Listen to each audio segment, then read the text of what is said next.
I am Valerie, 33 years old, and I just bought the very family that threw me out. It happened at our annual Christmas dinner. My father, swirling his expensive scotch, looked at me with pure disgust and announced to the entire table that I was still the poorest, most pathetic failure in the family. Everyone laughed, especially my golden child sister, but their laughter died instantly when my phone rang on speaker. The bank officer on the line spoke clearly. Your account balance has just reached $975 million. I watched my sister drop her crystal wine glass to the hardwood floor, shattering into 100 pieces. Before I continue this story, let me know where you are watching from in the comments below. Hit like and subscribe if you have ever had to stand up to a toxic family who underestimated your true worth. Just an hour before that catastrophic dinner, I had pulled into the winding, snow-covered driveway of my parents' sprawling suburban estate in a rented mid-sized sedan. The engine hummed quietly as I parked between my father's brand-new Mercedes and my sister Chloe's luxury SUV. I sat in the driver's seat for a moment, letting the heater warm my hands, and stared at the massive brick mansion that had always felt more like a prison than a home. They expected me to arrive exactly like this, looking modest, unassuming, and struggling. They had no idea that back in New York City, my custom midnight blue McLaren was safely parked in the private garage of my $40 million Manhattan penthouse. They did not know that I was the founder and CEO of a high-frequency trading algorithm firm on Wall Street. To them, I was just Valerie, the outcast daughter who fixed computers for minimum wage. I grabbed my simple wrapped gift from the passenger seat and stepped out into the freezing December air. The wind bit at my cheeks, but the physical cold was nothing compared to the emotional freeze I knew was waiting for me inside. Walking up those grand front steps brought back a rush of painful memories. 15 years ago, on a freezing Christmas Eve, just like this one, my mother Vivian had thrown my flimsy suitcase out the front door.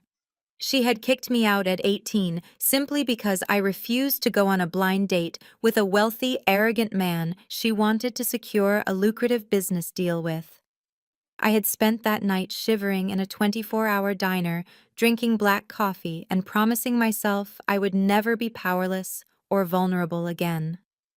I shook off the dark memory, adjusted my posture to project quiet confidence, and pressed the ornate brass doorbell. The heavy oak door swung open, revealing my older sister Chloe. At 35, she was the undisputed golden child of the family, practically dripping in designer labels and artificial perfection.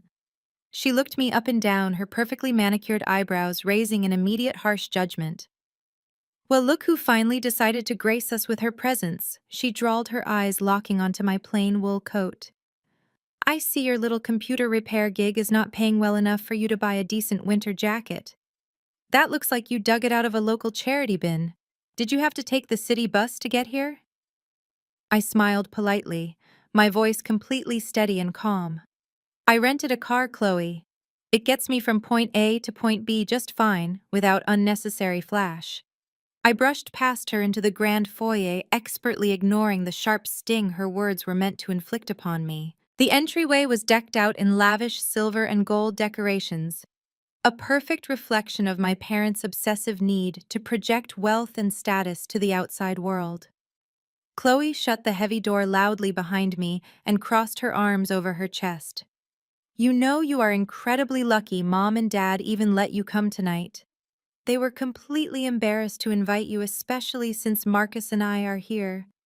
We really do not want to ruin the upscale holiday aesthetic with your depressing poverty narrative." Marcus was Chloe's husband, a brilliant, highly respected neurosurgeon and a wonderful African-American man who frankly was far too good for my sister. I had always suspected Chloe only married him to leverage his prestigious medical title to mask our family's rapidly declining social status and hidden financial rot. But I kept my expression entirely neutral, handing her the modest box of artisan chocolates I had brought as a gesture of peace. "I am just here to share a holiday dinner, Chloe. Let us try to get through one single evening without the usual hostility." She snatched the box from my hands with a dramatic sigh, rolling her eyes toward the vaulted ceiling. "Whatever, Valerie.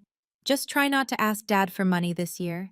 He is dealing with high-level commercial real estate acquisitions, not running a charity foundation for high school dropouts. She spun around on her designer heels and marched toward the dining room, leaving me completely alone in the echoing foyer. I slowly unbuttoned my plain, unremarkable winter coat, fully aware that the custom-tailored silk blouse I wore underneath cost substantially more than her entire outfit. But I intentionally kept it hidden completely under my thick, oversized cardigan.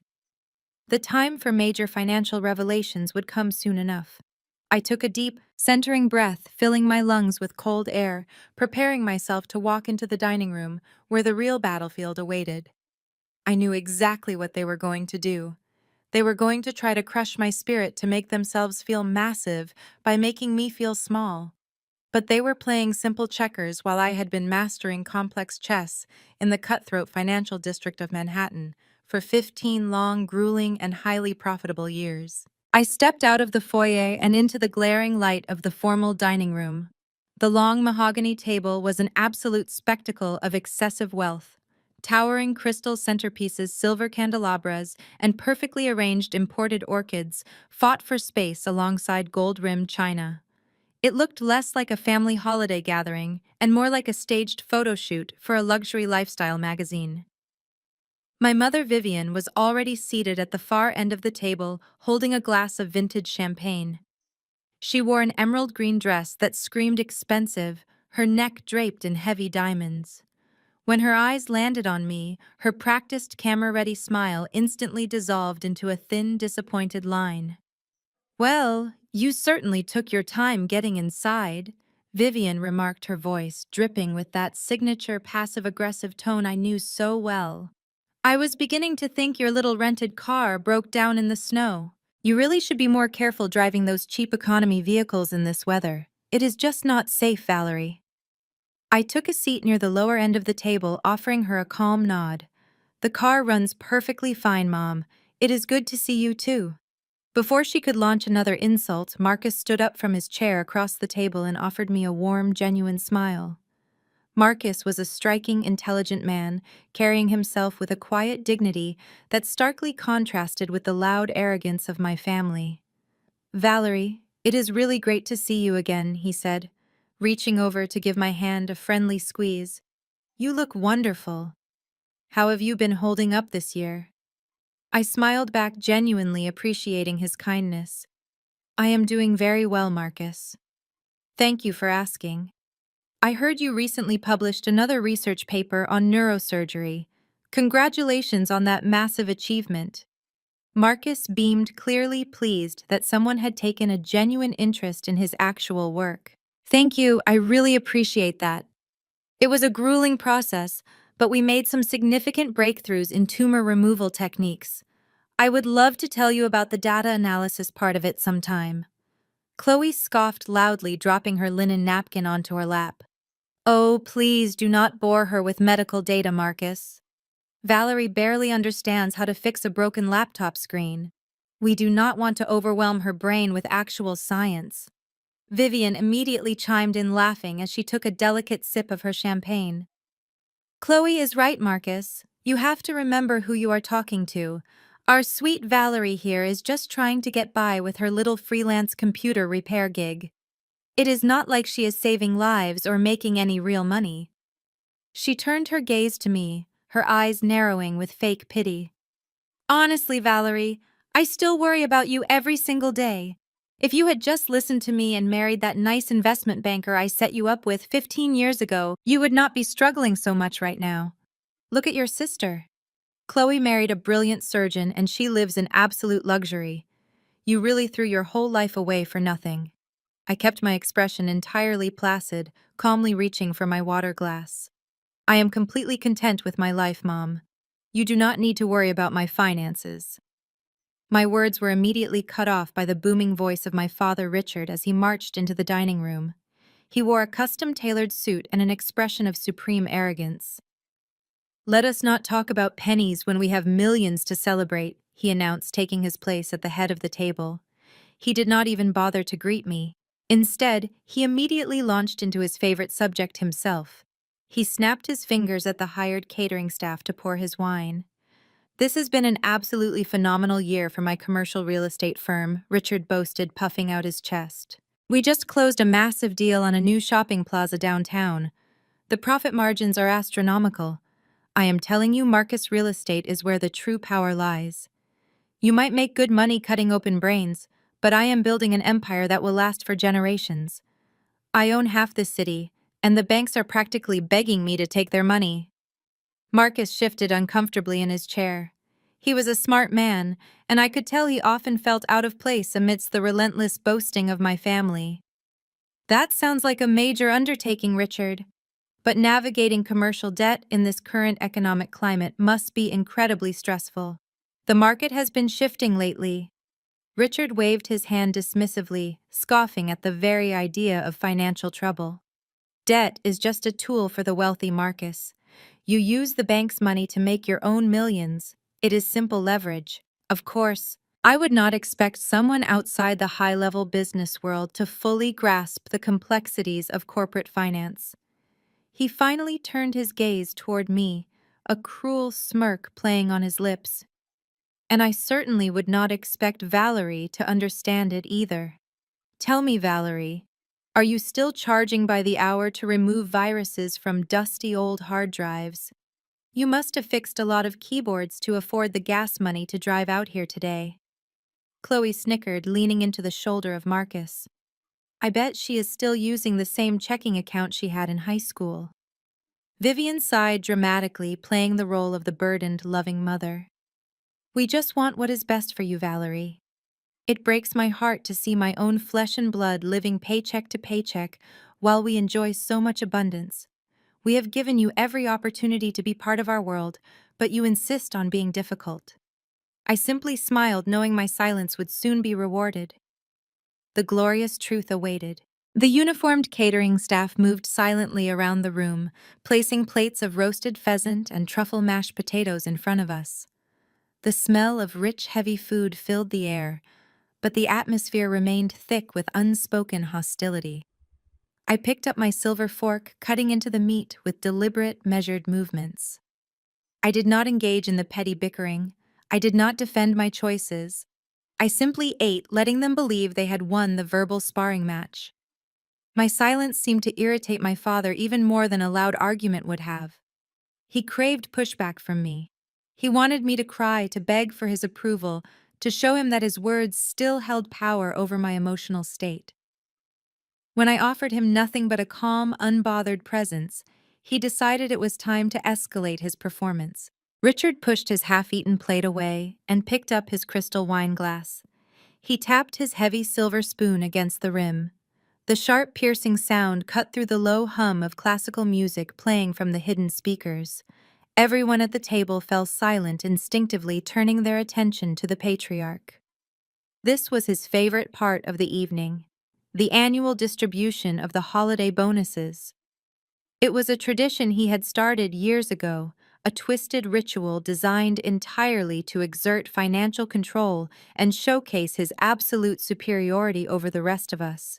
He stood up slowly, smoothing the front of his tailored suit jacket, making sure every eye in the room was locked on him. As the head of this family, I believe it is my duty to reward excellence and loyalty. Richard began, his voice booming with theatrical importance. We have built an incredible legacy, the kind of legacy that requires strong, capable hands to carry it forward into the future. He reached into the inner pocket of his jacket and pulled out a thick, cream-colored envelope sealed with a custom gold wax stamp. He held it up for a moment, letting the candlelight catch the gold emblem before walking over to my sister. Chloe, my beautiful, brilliant, golden child. Richard said, his voice softening into a tone of genuine affection that he exclusively reserved for her. You have done everything right. You married a highly respected surgeon. You represent our family flawlessly at every social gala. You are the absolute epitome of class and success. He handed the elegant envelope to Chloe, who took it with a wide, greedy smile. Marcus sat beside her, his posture stiff, his eyes darting between my father and the envelope. Open it, sweetheart, Richard urged, beaming down at her. Chloe tore past the wax seal and pulled out a crisp, heavy bank check. She let out a loud, dramatic gasp, pressing her manicured hand against her chest. Oh my God, Dad. $100,000. This is incredibly generous. Thank you so much. Vivian clapped her hands together in delight, leaning over to kiss Chloe on the cheek. You deserve every penny of it, darling. Use it to buy that new designer handbag collection you were looking at, or maybe upgrade your country club membership. Marcus cleared his throat, looking distinctly uncomfortable. Richard, this is entirely too much. We cannot possibly accept this amount of money. Richard waved him off with a loud, booming laugh. Nonsense, Marcus. You are family, and in this family we reward those who elevate our status. Consider it a token of my immense appreciation for keeping my daughter in the luxurious lifestyle she was born to enjoy. Then the jovial atmosphere in the room vanished instantly.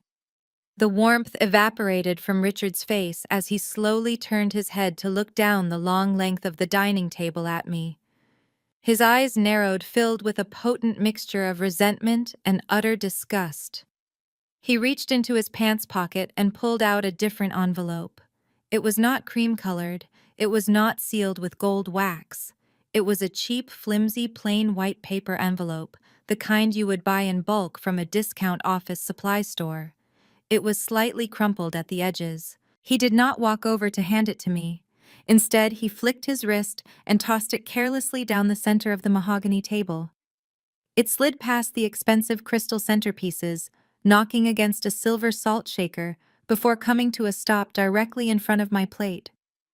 I stared at the cheap white paper, my face an impenetrable mask of calm. Go ahead, Valerie, Richard sneered, crossing his arms over his chest. Open your holiday bonus. I know you must be absolutely desperate for it. I slowly picked up the envelope. It weighed practically nothing. I slid my finger under the unsealed flap and opened it. Inside was a single crumpled $50 bill. No card, no message, just a worn, wrinkled piece of currency that looked like it had been stuffed in the bottom of a wallet for months. I pulled the bill out and placed it flat on the pristine white tablecloth next to my crystal water glass. I did not flinch. I did not frown. I simply looked back up at my father, waiting for his inevitable, incredibly cruel monologue. You are still the poorest in the family, Richard mocked, his voice echoing loudly in the dining room. Take it to pay your cheap rent. Or maybe buy yourself a winter coat that does not look like a complete tragedy. I cannot have my business associates seeing my estranged daughter begging on the streets. It is bad for my corporate image. The table erupted into cruel, mocking laughter. Chloe threw her head back, laughing so hard she had to wipe a fake tear from her eye. Vivian covered her mouth, giggling as she shook her head in sheer amusement at my deliberate humiliation. They reveled in the cruelty, feeding off my supposed misery to inflate their own hollow egos. But Marcus did not laugh. He sat completely rigid, his jaw clenched tight, staring at his plate. He looked visibly disturbed by the blatant malice directed at me. He shifted uncomfortably in his chair, clearly realizing that the polite, wealthy family he married into was actually rotten to the very core. I remained completely silent, my hands resting lightly on the edge of the table. Let them laugh. Let them enjoy their pathetic illusion of power. Because I knew exactly what was about to happen next to them. The laughter in the dining room reached a deafening crescendo. Richard stood at the head of the table, his chest puffed out, drinking in the cruel validation he had just orchestrated. They were a symphony of malice, entirely drunk on their own perceived superiority. I sat perfectly still, absorbing every jagged edge of their mockery, letting their arrogance swell to its absolute peak. Just as Richard opened his mouth to deliver another cutting remark, a sharp, crisp, and demanding ringtone sliced right through the middle of their laughter. The sound came from my sleek, custom-designed smartphone resting quietly inside my clutch. The sudden digital noise was jarring entirely out of place in their carefully curated Victorian dining room. The cruel giggles died down instantly. Richard snapped his mouth shut, his thick eyebrows pulling together in a deep, angry scowl. He despised any interruption that diverted attention away from his grandstanding. I reached into my bag and pulled out the device. The caller identification displayed a secure encrypted line. It was Elias, my senior wealth manager, at one of the most exclusive financial institutions on Wall Street. I had been waiting for this exact call all evening. The timing could not have been more spectacularly perfect. I placed the phone flat on the center of the table, right next to the insulting $50 bill, and calmly pressed the speaker button. "Valerie, what do you think you are doing?" Richard demanded, his voice dropping into a low, threatening growl. "We do not answer phone calls at this dinner table. Hang that up immediately, or I will have you thrown out of my house." I did not flinch. I did not move to silence the device. I simply looked him dead in the eye and let the call connect. "Good evening, Elias," I said, my voice smooth, authoritative, and completely devoid of intimidation. "Go ahead, I am listening." A crisp, exceptionally professional male voice filled the silent dining room. "Good evening, Madam CEO." Elias began, his respectful tone steady. "I sincerely apologize for interrupting your holiday evening, but I have extremely urgent and highly classified updates regarding the corporate acquisition." Richard let out a harsh, mocking bark of laughter. "Madam CEO," he repeated, shaking his head in sheer disbelief. "What kind of ridiculous prank is this, Valerie? Turn that garbage off right now." Elias did not miss a beat. He ignored the background noise, completely addressing only me with absolute reverence. "Madam, I am calling to officially confirm that the Wall Street corporate merger has successfully closed. The final regulatory hurdles were cleared 20 minutes ago. The acquiring holding company has officially wired the buyout funds, and the transaction has fully bypassed the clearinghouse. The capital has securely settled into your private offshore holding accounts." Vivian scoffed loudly, rolling her eyes as she reached for her champagne flute. "Oh, please, this is just pathetic," she muttered, clearly annoyed that my phone call was ruining their entertainment. I maintained unwavering eye contact with my father. "What is the final settled amount, Elias?" I asked, making sure to enunciate every single syllable clearly for the entire room to absorb. "The final after-tax capital injection from the merger is complete," Elias stated, his voice ringing with absolute unshakable certainty. "Ma, am pleased to inform you that your personal liquid account balance has officially reached $975 million. I repeat, $975 million. Congratulations on a monumental acquisition, Madam CEO." The words hung in the air. $975 million. The silence that violently slammed down over the dining room was absolute suffocating and absolute perfection. It was not just quiet. It was a complete physical vacuum of sound. The oxygen seemed to instantly vaporize from the room. Chloe, who had just picked up her crystal wine glass to take a sip, froze completely. Her eyes bulged out of her head, locking onto my phone as if it were a live explosive device. Her perfectly manicured fingers went entirely slack. The heavy crystal goblet slipped right through her grasp. It hit the hardwood floor with a violent, explosive shatter, sending dark red wine splattering across her expensive designer shoes and the pristine white baseboards. She did not even flinch at the mess. She did not scream. She just stood there, her mouth hanging open in silent, paralyzed shock. Vivian dropped her fork. It clattered loudly against her china plate, a sharp, pathetic sound in the suffocating quiet. All the color instantly drained from her carefully powdered face, leaving her looking hollow and terrified. But Richard was the absolute masterpiece. My father, the arrogant, boastful king of his fabricated real estate empire, physically wilted. His jaw dropped open so far he looked cartoonish. His broad shoulders collapsed and his chest caved in. He gripped the edges of the mahogany table, staring at me as if I had just morphed into an alien creature right in front of his eyes. Marcus was the only one who moved. He slowly sat back in his chair, his eyes wide with profound realization, looking between the crumpled $50 bill on the table and the phone that had just broadcasted my nearly billion-dollar net worth. "Thank you, Elias," I said calmly, breaking the deafening silence. "Transfer $50 million to the philanthropic fund tomorrow morning and keep the rest in the high-yield holding accounts until we review the new quarter projections. Enjoy your holiday." I will, Madam CEO. Happy holidays to you. I tapped the screen, ending the call. The click sounded like a gunshot in the silent room. I picked up my phone, slipped it back into my clutch, and folded my hands neatly on my lap. I looked directly at my father, whose mouth was still hanging open in absolute devastating shock. I smiled a genuine, terrifying smile. Now I said softly, leaning forward just a fraction. What were you saying about my rent, Richard? The absolute silence stretched on thick and suffocating. Richard opened his mouth, but no sound came out. His face, usually a mask of smug superiority, was now a pale, trembling canvas of confusion. He stared at the crumpled $50 bill on the table, then up at my face, trying to reconcile the penniless daughter he had just mocked with the near-billionaire sitting in his dining room.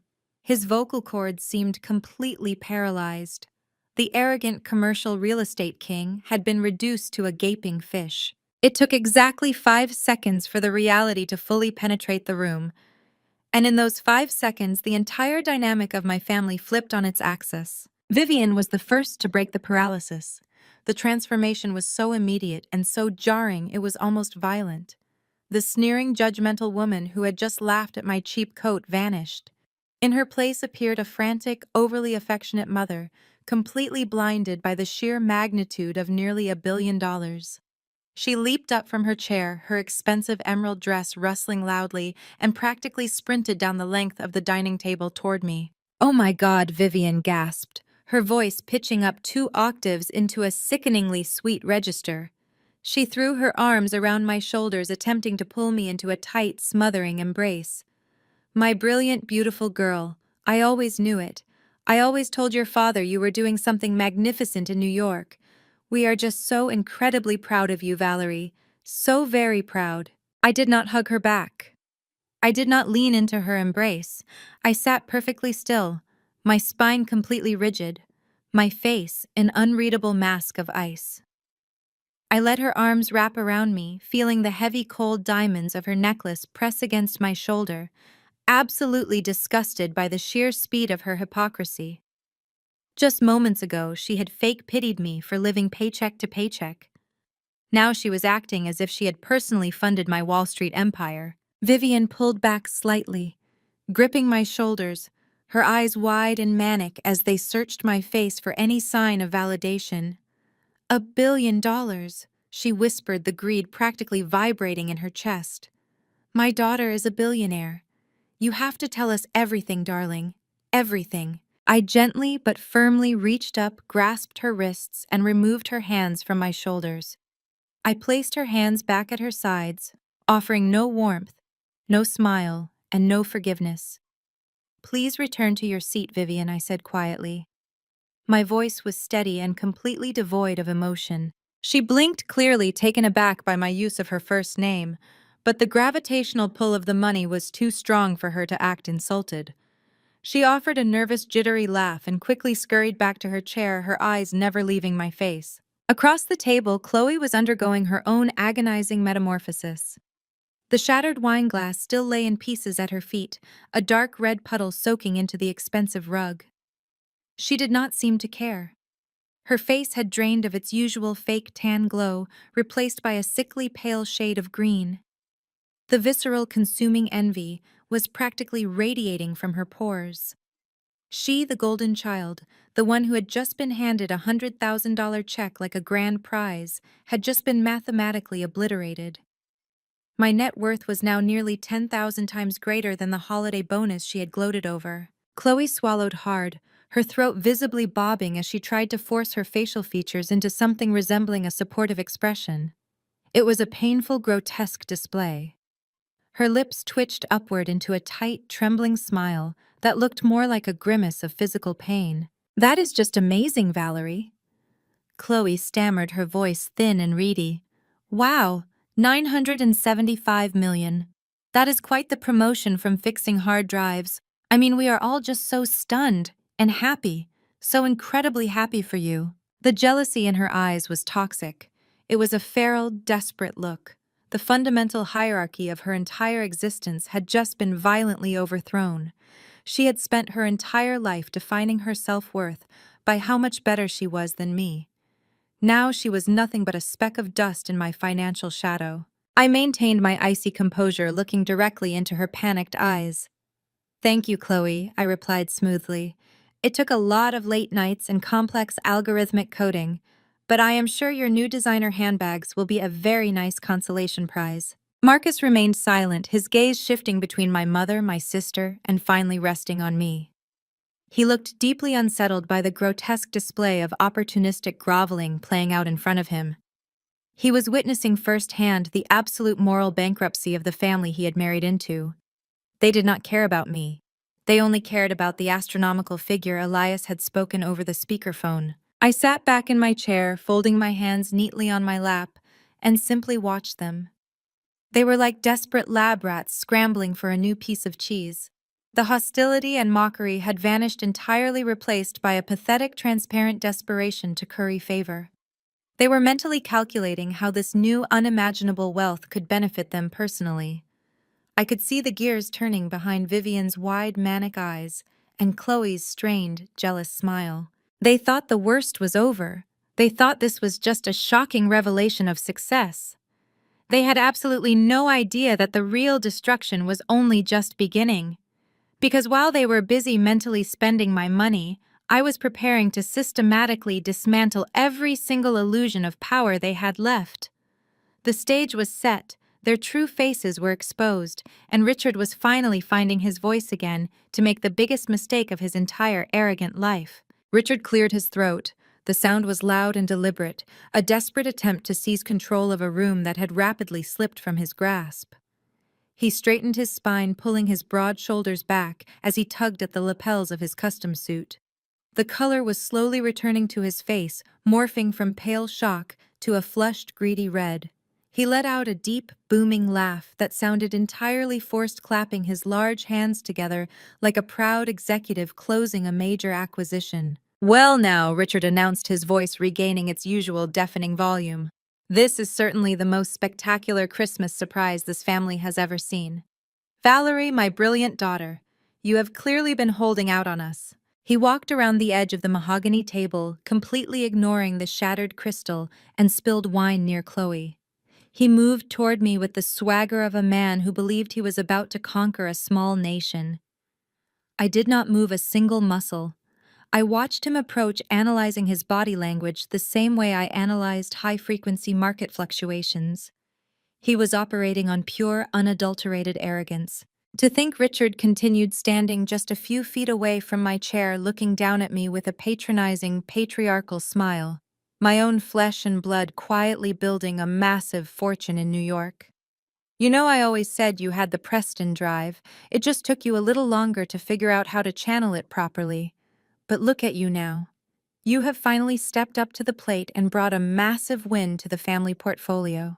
The family portfolio. I almost laughed out loud at the sheer audacity of his phrasing. He was already weaving my billion-dollar corporate merger into his own personal narrative. He was completely erasing my 15 years of solitary struggle, my sleepless nights coding in freezing apartments, and the total abandonment I suffered at his hands. In his twisted mind, my money was inherently his money simply because we shared a last name. "Now, Valerie, listen to me very carefully," Richard said, his tone shifting into the smooth, condescending cadence he used with naive junior partners. "Coming into sudden wealth of this magnitude is incredibly dangerous. It is a massive liability. You are young, you are inexperienced with high-level capital management. The taxes alone will eat you alive if you do not know exactly what you are doing. The market is full of sharks just waiting to bleed a novice dry. You need immediate aggressive protection. You need experienced stewardship." He leaned forward, resting his heavy hands on the back of the empty chair next to mine. He lowered his voice, trying to sound intimate and fatherly. It was a repulsive performance. "Fortunately, you are sitting in a room with a seasoned commercial real estate titan," Richard boasted, tapping his chest.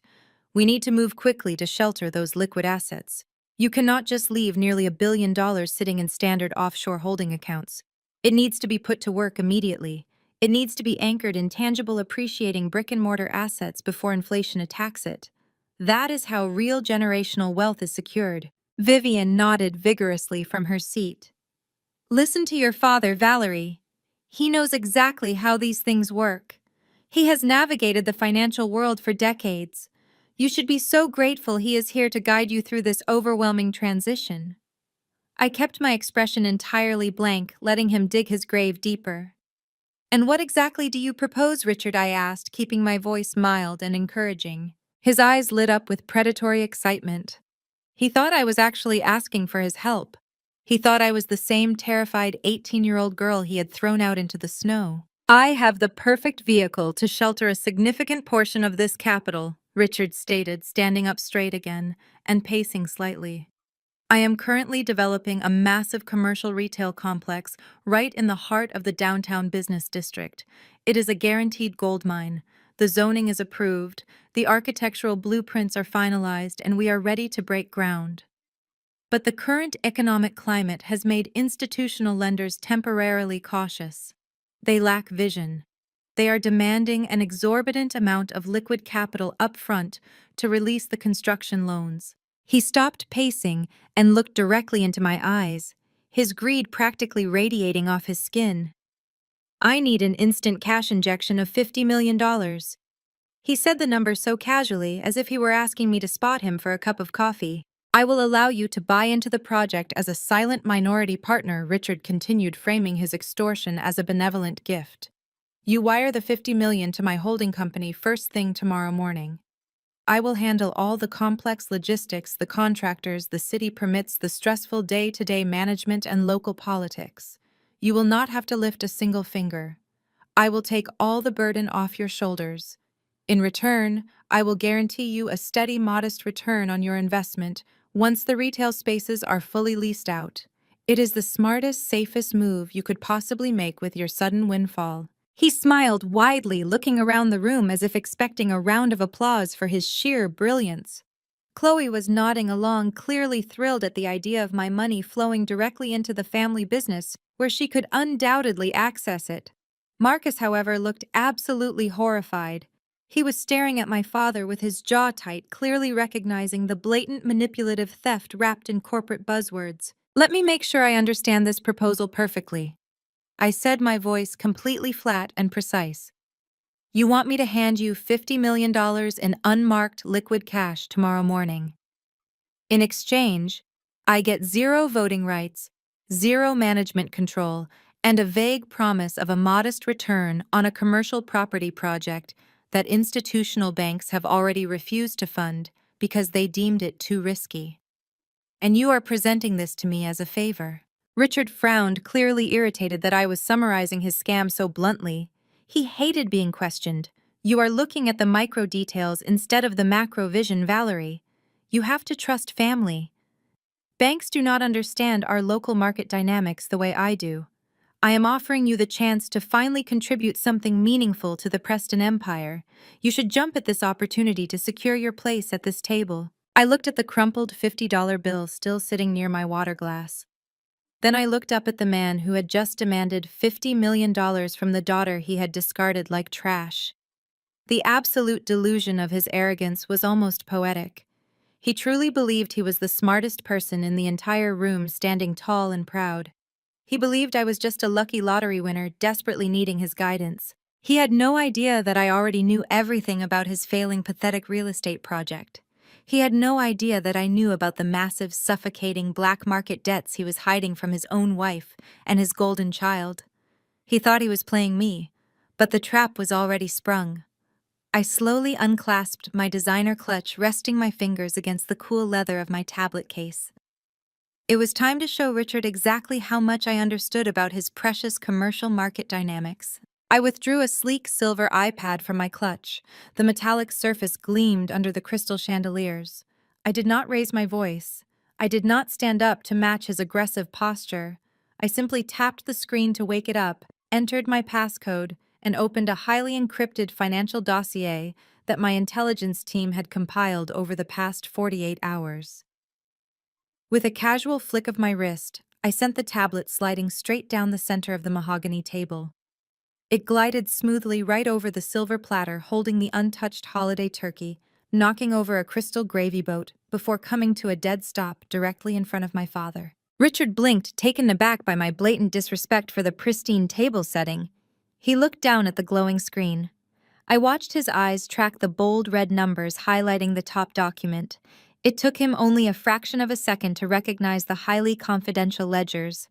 The arrogant flush of greed on his face vanished instantly, replaced by the terrifying pale hue of a man staring down the barrel of a loaded gun. "You are right about one thing, Richard," I said, my voice cutting through the thick silence. "The commercial real estate market is indeed unforgiving, but you are not developing a retail complex downtown. You do not even own the zoning rights for that property anymore. You sold them 3 months ago at a massive loss to cover the interest on a toxic bridge loan." Vivian gasped, clutching her diamond necklace. "Richard, what is she talking about? Tell her to stop speaking this nonsense immediately." Richard did not answer his wife. He was completely paralyzed, staring at the screen as if it were coated in poison. His hands gripped the edge of the table so hard his knuckles turned stark white. "That $50 million you just demanded is not an investment," I continued, leaning back in my chair. "It is a desperate bailout. You are drowning in black market debt. You bypassed institutional lenders because no legitimate bank will touch you. Your credit is garbage.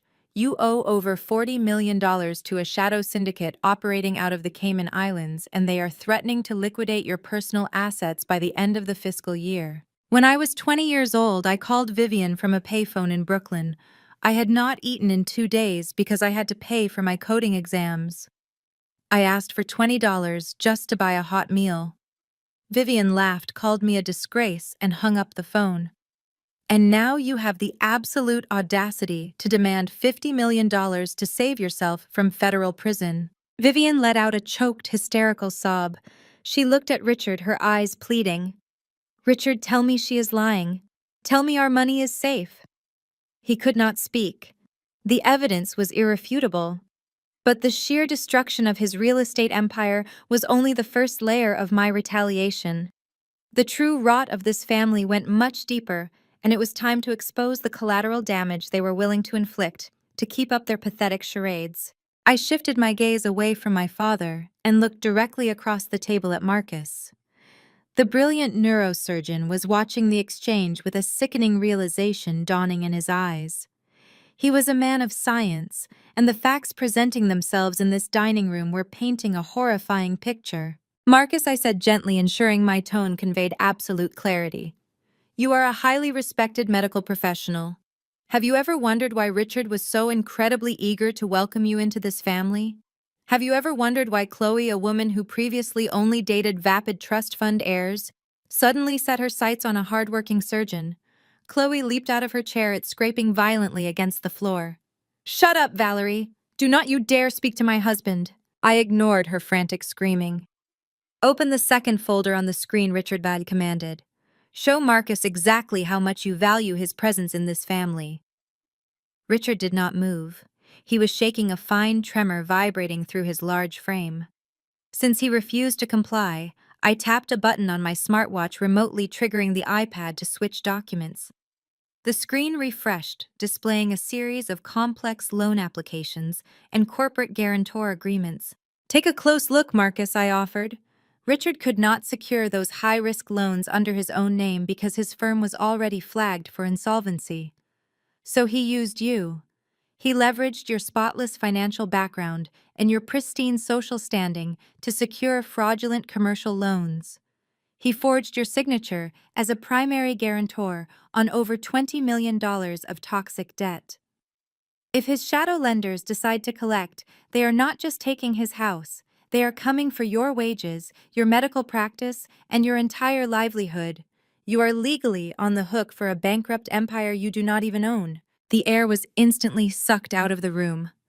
Marcus slowly pushed his chair back and stood up. He did not look angry. He looked profoundly, devastatingly hollowed out. He stared at Richard, who still could not manage to lift his eyes from the glowing tablet. Then Marcus slowly turned his head to look at his wife. Chloe was trembling violently, her face contorted in sheer panic. "Marcus, baby, please," she stammered, holding her hands out. "I did not know the details. Daddy just said he needed some help with paperwork. We were just trying to protect our future. You used me." Marcus said, his voice dropping to a terrifyingly quiet whisper. His deep baritone voice held no warmth, only the freezing realization of absolute betrayal. You let your father commit identity fraud using my name to fund your extravagant lifestyle. The fake golden facade finally shattered completely right before my eyes. Marcus stood incredibly still, absorbing the sheer devastating magnitude of the betrayal. The brilliant neurosurgeon, a man who navigated the delicate, complex intricacies of the human brain with absolute precision, had completely missed the massive tumor growing inside his own marriage. He looked at Chloe, the woman he had loved deeply, the woman he had sworn to protect. She was weeping now, large theatrical tears streaming down her carefully contoured face, ruining her expensive makeup. She reached out to grab his forearm, her manicured fingers digging desperately into the fine fabric of his tailored suit jacket. Marcus, please listen to me. Chloe begged, her voice high and panicked. You have to understand the immense pressure my father was under. The market was crashing. I never meant to put you in financial jeopardy. Marcus looked down at her hands as if they were coated in corrosive acid. He slowly, deliberately pried her trembling fingers off his arm, stepping back to put a physical distance between them. You love me, Marcus repeated, his voice dangerously low and thick with suppressed rage. Or do you love the fact that my medical license and my spotless credit score gave your fraudulent family a temporary lifeline? You let your father forge my signature on $20 million of shadow debt, Chloe. You sold my future, my career, and my financial stability just to maintain your designer wardrobe. The realization hit Marcus like a physical blow, altering his entire posture, squaring his broad shoulders with a righteous, burning anger. I see it all so clearly now, he said, shaking his head in absolute disgust. The rush to get married, your interest in my finances, the way your parents constantly paraded me around their wealthy friends like a shiny new trophy to prove they were. I was never a true husband to you. I was just a human shield. I was a human shield for a family of desperate racist con artists. Vivian gasped loudly, clutching her heavy diamond necklace as if she were about to faint. Marcus, how dare you call us racist? We welcomed you into our grand home with open arms. We treated you exactly like a son. You welcomed my clean credit score. Vivian, Marcus shot back, his deep voice slicing right through her fake performative outrage. You smiled in my face and drank my expensive wine while using my hard-earned reputation to completely cover up your husband's criminal incompetence. You are all absolutely despicable people. Seeing his golden child completely exposed and his fraudulent empire crumbling to dust before his very eyes, Richard finally snapped. The persona completely dissolved, replaced by a cornered feral animal. He slammed his heavy fist down on the mahogany dining table, rattling the expensive china plates and making the wine glasses vibrate precariously. Enough! Richard roared, his face turning a deep, dangerous shade of purple with absolute fury. I will not stand here and be lectured in my own dining room by a surgeon who does not understand the first thing about building real generational wealth. And I will certainly not be humiliated by an ungrateful, spiteful runaway daughter who thinks she can outsmart me. He turned his burning gaze away from Marcus and locked it entirely on me. His chest heaved as he pointed a finger directly at my face. You think you have won, Valerie? You think sliding a silver tablet across my table makes you a titan of industry? You think you can just waltz in here with your billion-dollar attitude, ruin my holiday dinner, and destroy my family? I made you. Everything you have, everything you built, it all belongs to me. I remained seated, watching his spectacular meltdown with complete clinical detachment. You made me, I repeated calmly, tilting my head slightly. You threw me out into the freezing street on Christmas Eve when I was 18 years old, with absolutely nothing to my name. I built my fortune entirely on my own. I gave you the foundation! Richard screamed, spit flying from his lips as he lost all sense of rational thought. You used my house to learn how to code. You used my Wi-Fi and my roof 15 years ago to write algorithm. You ate my food while you sat on your computer. That intellectual property was generated under my domain using my resources. I am going to sue you for 90% of your net worth. You owe me, Valerie. I will drag you through federal court until you are begging for mercy. I will take that $975 million, and I will leave you completely bankrupt. The sheer delusion of his threat was staggering. He was so totally consumed by greed, arrogance, and blind panic that he genuinely believed he could legally steal my Wall Street fortune simply because I used his internet connection as a teenager. I slowly stood up from the formal dining table. I smoothed out the front of my silk blouse, completely unbothered by his red-faced screaming. I calmly reached forward, picked up my clutch, and retrieved the silver iPad, sliding it gracefully back into my bag. "Good luck with that lawsuit, Richard," I said, my voice barely above a whisper yet, carrying with crystal clarity across the silent, devastated room. "You are going to need a very aggressive legal team. Unfortunately for you, your assets are about to be frozen by the federal government." I did not wait for his response. I turned my back on my screaming delusional father, my weeping manipulative mother, and my ruined sister. I walked out of the formal dining room, my heels clicking sharply against the hardwood floor. I slowly crossed the grand foyer, pulled open the heavy door, and stepped out into the freezing, silent night. The snow was falling heavily now, coating the world in a layer of white. I walked straight toward my rental car, leaving the burning wreckage of my toxic family entirely behind me forever. 3 days later, the chaotic snowstorm was replaced by the sleek serenity of my Wall Street executive office. I stood by the floor-to-ceiling glass windows of my penthouse suite, looking down at the bustling financial district. The world below moved at a frantic pace, driven by algorithms, a world I now completely owned. My office was a fortress of modern technology featuring brushed steel surfaces and holographic data displays tracking global markets. It was the physical manifestation of my absolute independence. The heavy glass door slid open with a soft hiss.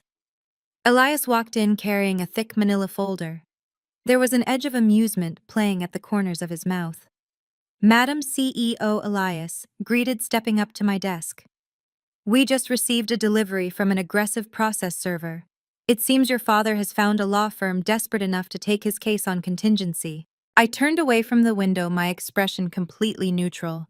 I picked up the stack of legal documents. Richard had actually done it. He had filed a formal civil lawsuit against my company and me personally. He claimed intellectual property theft and retroactive compensation for housing provided 15 years ago. He was suing me for 90% of my net worth, citing his residential internet router as the foundational infrastructure of my trading algorithm. The sheer audacity of the lawsuit was impressive in its utter delusion. I tossed the absurd subpoena back onto the glass desk. The legal team representing him was notorious for filing frivolous predatory lawsuits, hoping for a quick out-of-court settlement. They were bottom-feeding scavengers, unaware that they had just attempted to bite into a titanium vault. Elias stood with his hands clasped neatly behind his back. Our corporate legal department had a very hearty laugh over this document during their morning briefing. He noted, his tone crisp. "The statute of limitations on anything he is claiming expired over a decade ago. Asserting ownership of $1 billion algorithm because you used a residential network is legally preposterous. The judge will likely sanction the filing attorney for wasting court time. Shall I have our lead counsel draft the motion for immediate dismissal today?" I shook my head slowly, a cold, calculating strategy forming in my mind. "Not yet, Elias. Let them rack up billable hours. Let Richard believe he actually has a fighting chance to steal my money.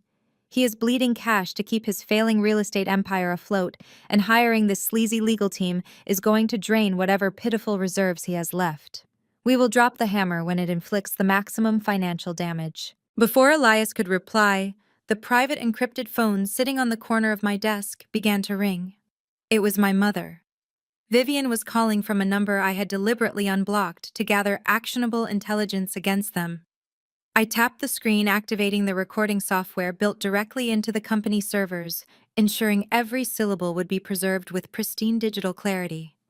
I pressed the speaker button. "Valerie," my mother wailed the absolute second the line connected. Her voice was a shrill, hysterical screech, thick with theatrical sobbing. "Please, Valerie, you have to stop this madness right now. You are destroying our family. You are killing me." I leaned back in my ergonomic leather chair, my posture completely relaxed. I am sitting in my office reviewing a frivolous lawsuit your husband just filed against my company, Vivian, I replied smoothly. I am not the one actively attempting to destroy anything. I am simply existing. Her sobbing grew louder, a desperate, chaotic noise designed entirely to induce guilt. She was employing her classic emotional manipulation, the exact same gaslighting tactics she had used to crush my spirit when I was a teenager. But I was no longer a vulnerable child craving her validation. Your father is just stressed, Vivian cried, her voice trembling violently. You pushed him into a corner by humiliating him in front of Marcus. And Chloe, your sister, is an absolute wreck. Marcus walked out on her. He froze their joint checking accounts, and she has absolutely no money to pay her credit card bills. She is losing her mind. You have to wire her some funds immediately. You have nearly $1 billion. You owe it to your sister to help her survive this crisis. I stared at the speakerphone, marveling at the staggering hypocrisy. Chloe had eagerly participated in my humiliation just days ago, plotting to steal my inheritance, and now Vivian was demanding I bankroll her designer lifestyle. I did not create this crisis.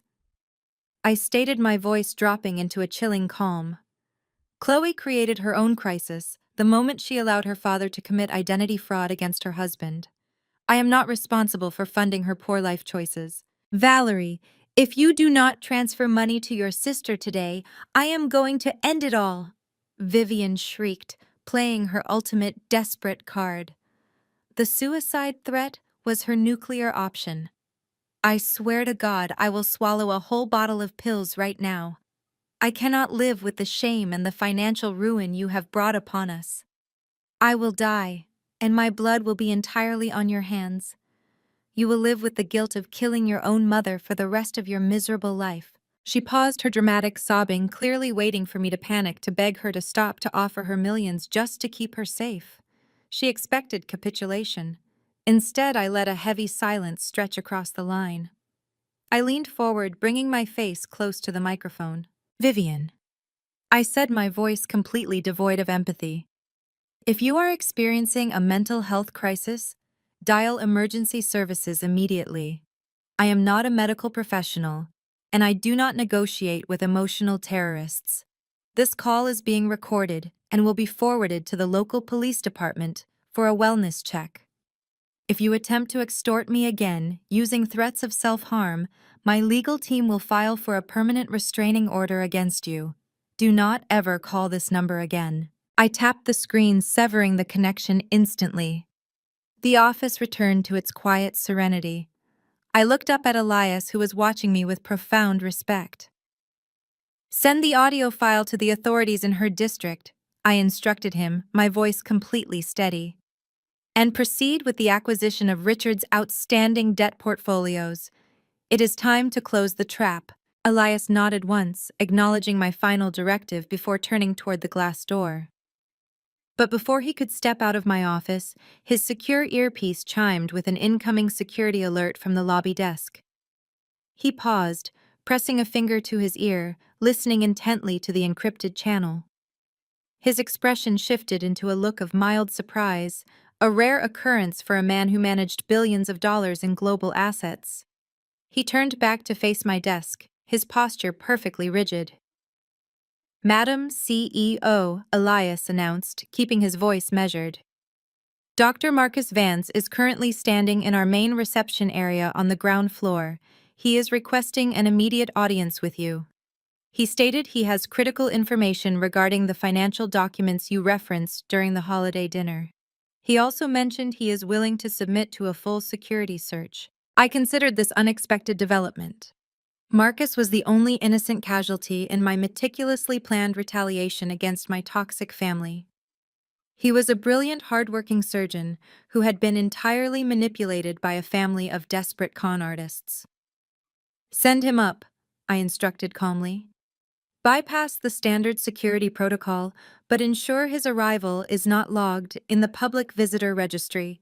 We do not need Richard finding out his son-in-law is cooperating with the enemy. Elias tapped his earpiece, relaying the instructions to the ground floor security detail, then quietly exited the room. A few moments later, the heavy glass door hissed open again, revealing Marcus. The transformation in his appearance was striking. The impeccably groomed, confident medical professional I had seen at the Christmas table was completely gone. He looked utterly exhausted, his shoulders slumped under the crushing weight of profound betrayal. He was wearing a simple dark overcoat over a wrinkled button-down shirt, looking as though he had not slept a single minute since the holiday dinner. In his large hands, he gripped a thick, bulging leather briefcase. He stepped into my office, his eyes scanning the holographic data displays and the breathtaking view of the Manhattan skyline. He let out a long, heavy breath, shaking his head in sheer disbelief at the magnitude of my corporate empire. "You really did build an absolute fortress," Valerie Marcus said, his deep baritone voice rough with fatigue. "I am starting to realize that your warning at the dinner table was the only honest conversation I have had in the past 4 years." I gestured toward the sleek leather chairs situated across from my desk. "Please sit down, Marcus. I assume you did not travel all the way to Wall Street just to admire my office architecture." He took a seat, placing the heavy leather briefcase on the glass surface of my desk. He popped the brass clasps and began pulling out thick stacks of printed documents, bank statements, and printed email threads. "When you slid that tablet across the table, you mentioned Richard forging my signature." Marcus began, his voice tightening with suppressed rage. "I refused to let it go. When Chloe and your parents started panicking and scrambling to contact lawyers, I drove straight to our shared home and cracked open Chloe's private digital vault. She is incredibly careless with her passwords. I dug through every single folder, every hidden hard drive, and every cloud storage account connected to her and your father. What I found was a level of systemic calculating fraud that completely defies logic." He pushed a thick stack of loan applications toward me. "Richard did not just forge my signature on a few random documents, Valerie. He constructed a massive, intricate web of shadow companies using my medical license, my social security number, and my pristine financial background as the primary collateral.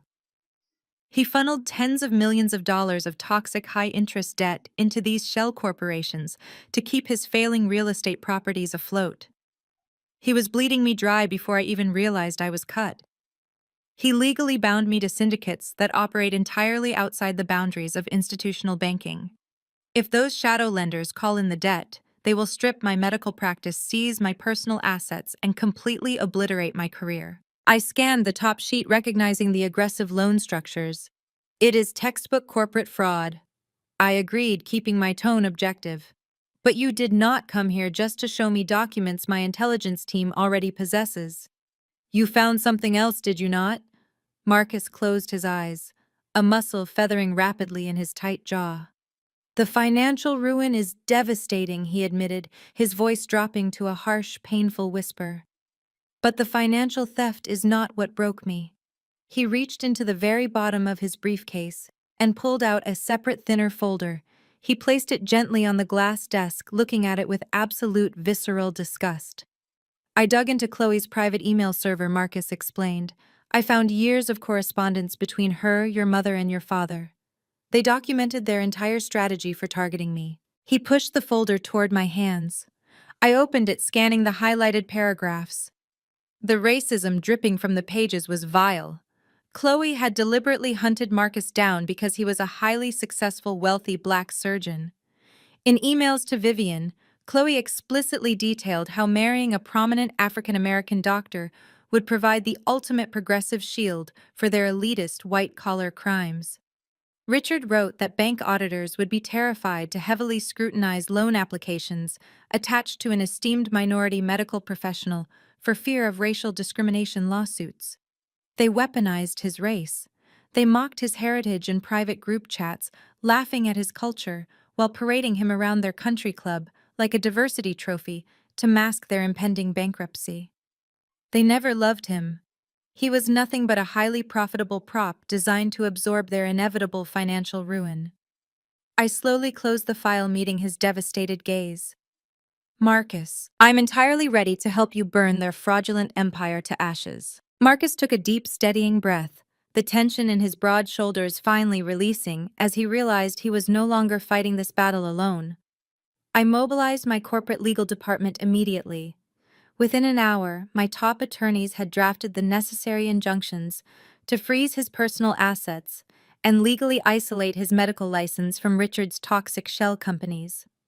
Marcus left my Wall Street penthouse armed with absolute legal immunity and a very specific strategy. He knew exactly what he had to do next.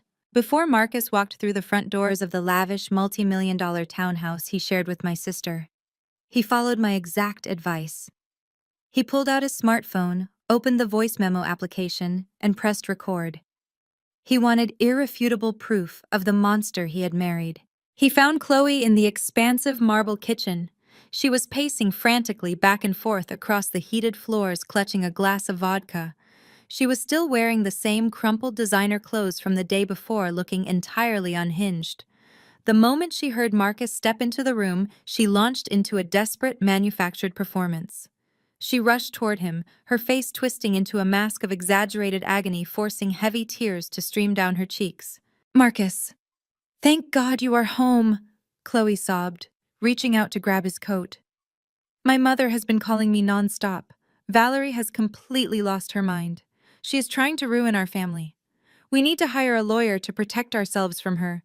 She is a malicious, jealous lunatic." Marcus did not embrace her. He did not offer a comforting word. He simply stepped backward, creating a cold, physical boundary between them. He reached into his leather briefcase, pulled out the thick stack of printed emails and fraudulent loan documents, and slammed them down onto the pristine marble kitchen island. The heavy thud echoed loudly in the cavernous room, slicing right through her fake weeping. "I am not here to talk about Valerie," Marcus said, his voice terrifyingly calm and devoid of any warmth. "I am here to talk about these. I spent the entire night reading through your hidden email servers, Chloe. I read every single message you sent to your parents about me. I read how you explicitly targeted me because my medical license and my pristine credit score could be used to shield your father from federal bank auditors." Chloe froze.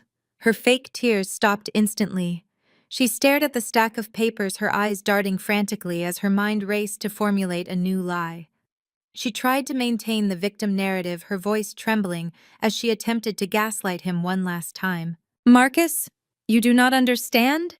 Chloe stammered, stepping toward the kitchen island. "Those emails are taken completely out of context. My father was just asking for a little temporary help with some complex business paperwork. We were trying to build a financial foundation for our future children. I love you. You are my husband. I would never intentionally put your medical career in jeopardy." "You did not just put my career in jeopardy," Marcus replied, his tone remaining absolutely glacial. "You sold it. You allowed Richard to forge my signature on $20 million of black market debt. But the financial fraud is not even the most repulsive part of this entire situation. The most disgusting part is how you spoke about my race. I read the emails where you laughed at my heritage. I read the messages where you called me your perfect diversity shield to protect your wealthy, white-collar criminal family from corporate scrutiny." The undeniable truth hung heavily in the dead air of the kitchen. Chloe looked at the printed emails, seeing her own vile, racist words highlighted in bright yellow ink. She realized in that exact moment that the performance was over. The sweet, loving wife routine was completely useless. Marcus knew everything. Cornered, exposed, and stripped of her manipulative power, the fragile mask of the golden child finally slipped off. Chloe's face contorted into an ugly, vicious sneer. The fake tears dried up, replaced by a cold, arrogant fury. She crossed her arms over her chest, lifting her chin to look down at him with absolute, elitist disdain. "Oh, please, Marcus, do not stand there and act like you are some innocent victim," Chloe spat, her voice dripping with pure venom. "You got exactly what you wanted out of this arrangement. You got to live in a $10 million townhouse. You got invitations to elite country clubs you never would have been allowed into otherwise. You got to marry a beautiful, wealthy woman who elevated your social status. You should be down on your knees thanking my family for dragging you out of mediocrity. You are just a doctor. My family built this city." Marcus did not yell. He did not react to the racial hostility or the pathetic, elitist insult. He simply looked at her with profound, unadulterated pity. "You are a truly hollow, pathetic person, Chloe," he said softly. "And your family is entirely bankrupt both morally and financially." He turned his back on her and walked calmly up the grand sweeping staircase to their master bedroom. He did not pack his expensive suits. He did not pack the luxury watches or the custom shoes she had bought him to fit her aesthetic. He pulled a single, modest duffel bag from the closet and packed only the basic necessities he had brought into the marriage. It took him less than 10 minutes. When Marcus walked back down the stairs, Chloe was standing in the grand foyer, her arms crossed, breathing heavily with self-righteous anger. She expected an argument. She expected a fight. Marcus walked past her toward the heavy oak front door. "I froze the joint accounts this morning. I will be sending the divorce papers very soon," he said, walking out the door and leaving her behind forever now. Marcus left her behind forever now. Chloe stood in the massive echoing foyer of the $10 million townhouse staring at the heavy oak door Marcus had just closed. The reality of her situation hit her with the force of a freight train. She reached into her designer purse with trembling hands and pulled out her smartphone, immediately dialing her mother. Vivian answered on the first ring, her voice already frantic with worry. Chloe explained that Marcus was gone and the banking accounts were completely frozen. The sheer panic between the two women escalated rapidly. They had no access to Marcus and his pristine credit. Richard was drowning in toxic debt, and their luxurious lifestyle was evaporating by the second. They needed liquid cash immediately to maintain their wealthy facade. Vivian, operating on pure desperation and years of unchecked entitlement, hatched a highly malicious plan. If they could not legally force Valerie to hand over her corporate wealth, they would publicly shame her into absolute submission. They would destroy her corporate reputation so thoroughly that she would have to pay them off just to make the scandal disappear. It was the ultimate extortion tactic designed by desperate minds. Investment bankers and tech developers moved smoothly past the advanced security turnstiles. The serenity was violently shattered when the revolving glass doors burst wide open. Vivian and Chloe marched into the building, accompanied by a sleazy local tabloid journalist and a rogue cameraman they had hired for the morning. Chloe had intentionally skipped her usual flawless makeup routine, making sure her face looked pale, haggard, and appropriately victimized. Vivian wore an oversized, slightly wrinkled coat to project the image of a frail, struggling elderly mother. They walked straight into the center of the expansive lobby and began the most spectacular, unhinged performance of their entire lives. Vivian collapsed onto her knees right on the gleaming marble floor. She threw her hands up toward the towering glass ceiling and let out a piercing theatrical wail that brought the entire morning commute to a grinding halt. Security guards immediately stepped forward, but the cameraman hoisted his heavy rig onto his shoulder, recording every single second of the orchestrated chaos. The aggressive tabloid journalist shoved a microphone directly near the face of Vivian. "Please, someone help us!" Vivian sobbed hysterically, clutching her chest, as if she were having a physical heart attack. "My daughter is an absolute monster. Valerie has $1 billion and she is leaving her elderly, sick parents to freeze on the streets. She stole from us and threw us away like garbage." Chloe dropped to her knees beside her weeping mother, wrapping her arms around Vivian in a picture-perfect display of protective sisterhood. She looked directly into the camera lens, her eyes wide and brimming with heavily manufactured tears.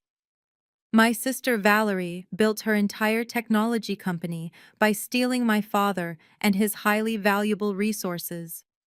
Chloe cried out, her voice echoing off the high marble walls. "Now she is a Wall Street billionaire, and she is using her money to evict her own family. She is trying to ruin my marriage and bankrupt my poor father. She is completely heartless and entirely evil." People in the lobby stopped and stared in utter shock. Whispers broke out among the suited professionals holding their morning coffees. Vivian wailed much louder, thrashing her arms wildly. "She is committing severe elder abuse. I carried her in my womb, I gave her everything, and now she watches us starve from her luxury penthouse." The journalist eagerly ate it up, asking leading questions about my supposed cruelty and asking how long I had been hoarding my immense wealth while my loving family suffered in extreme poverty. Chloe and Vivian spun a horrific, calculated narrative, claiming I was an abusive, ungrateful sociopath who was extorting my own flesh and blood for sick pleasure. They screamed that they just wanted their fair share of the family money, begging the public to hold me accountable for my disgusting greed. They expected me to panic immediately. They expected my public relations team to rush down in a blind panic, offering them a massive, multi-million-dollar settlement check right there in the lobby just to make the cameras go away and protect the firm and its stock price. High above the chaotic scene, secure in the silent sanctuary of my executive suite, I sat at my glass desk. I was sipping a freshly brewed espresso, watching the entire pathetic spectacle unfold on a high-definition security monitor. Elias stood right beside me, his arms crossed tightly over his broad chest, his expression one of absolute, unadulterated disgust. The live audio feed from the lobby transmitted every single hysterical shriek and fake sob directly into my quiet office. "They are causing a massive public disturbance," Madam CEO Elias noted, his tone completely flat and professional.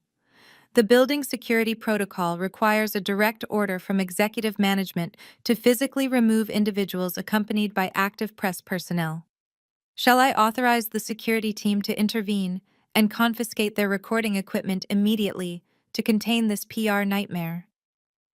I took another slow, calm sip of my espresso, fully enjoying the rich, dark flavor. I watched my mother thrash on the marble floor, completely degrading herself for a quick payout. I watched my sister weep fake tears, mourning the painful loss of the credit cards she could no longer blindly access. They really thought public shame was their ultimate weapon.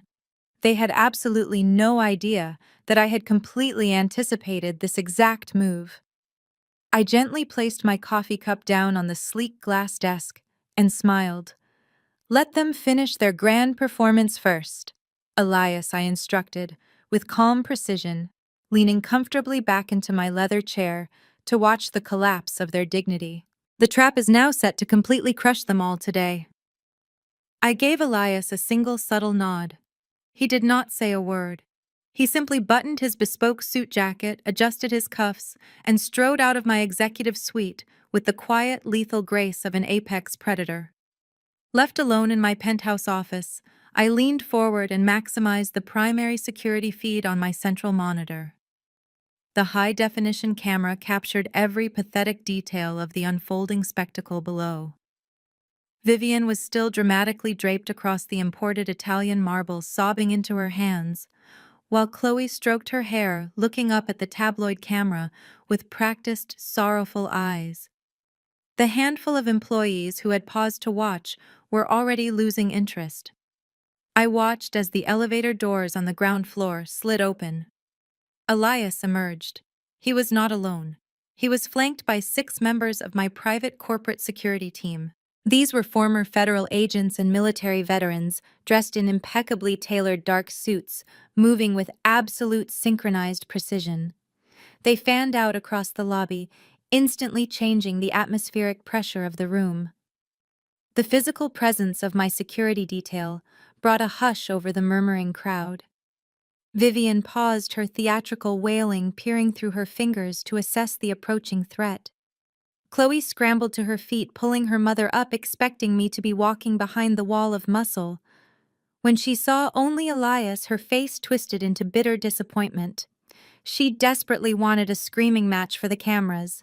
Instead, she got my wealth manager, a man possessing zero emotional attachment to her fabricated misery. The sleazy tabloid journalist saw the security team and thrust his microphone forward. He smelled blood in the water. "Are you representing the billionaire daughter who evicted these poor women?" the journalist shouted, attempting to block Elias.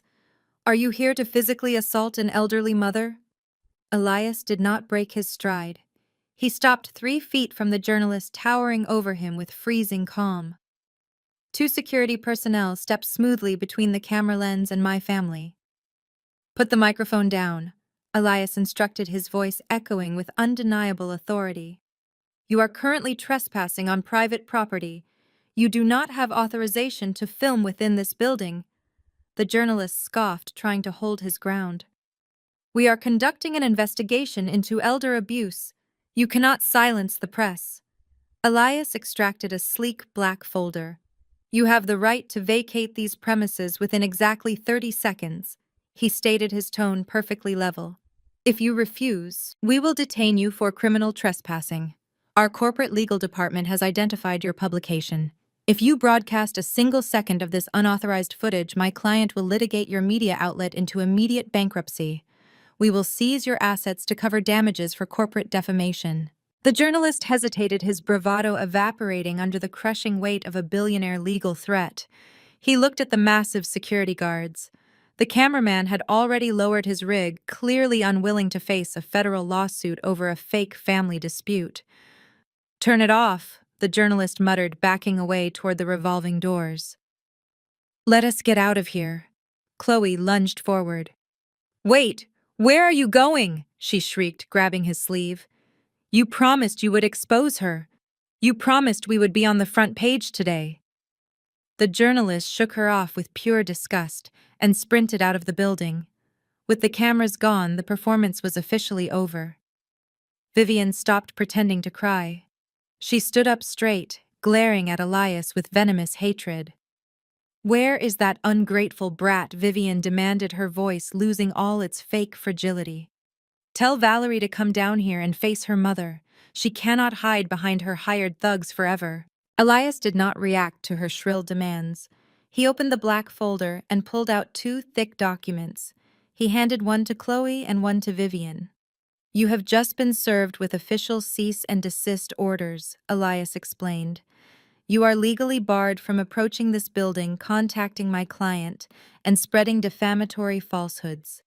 Violate any term and you face arrest and catastrophic financial penalties.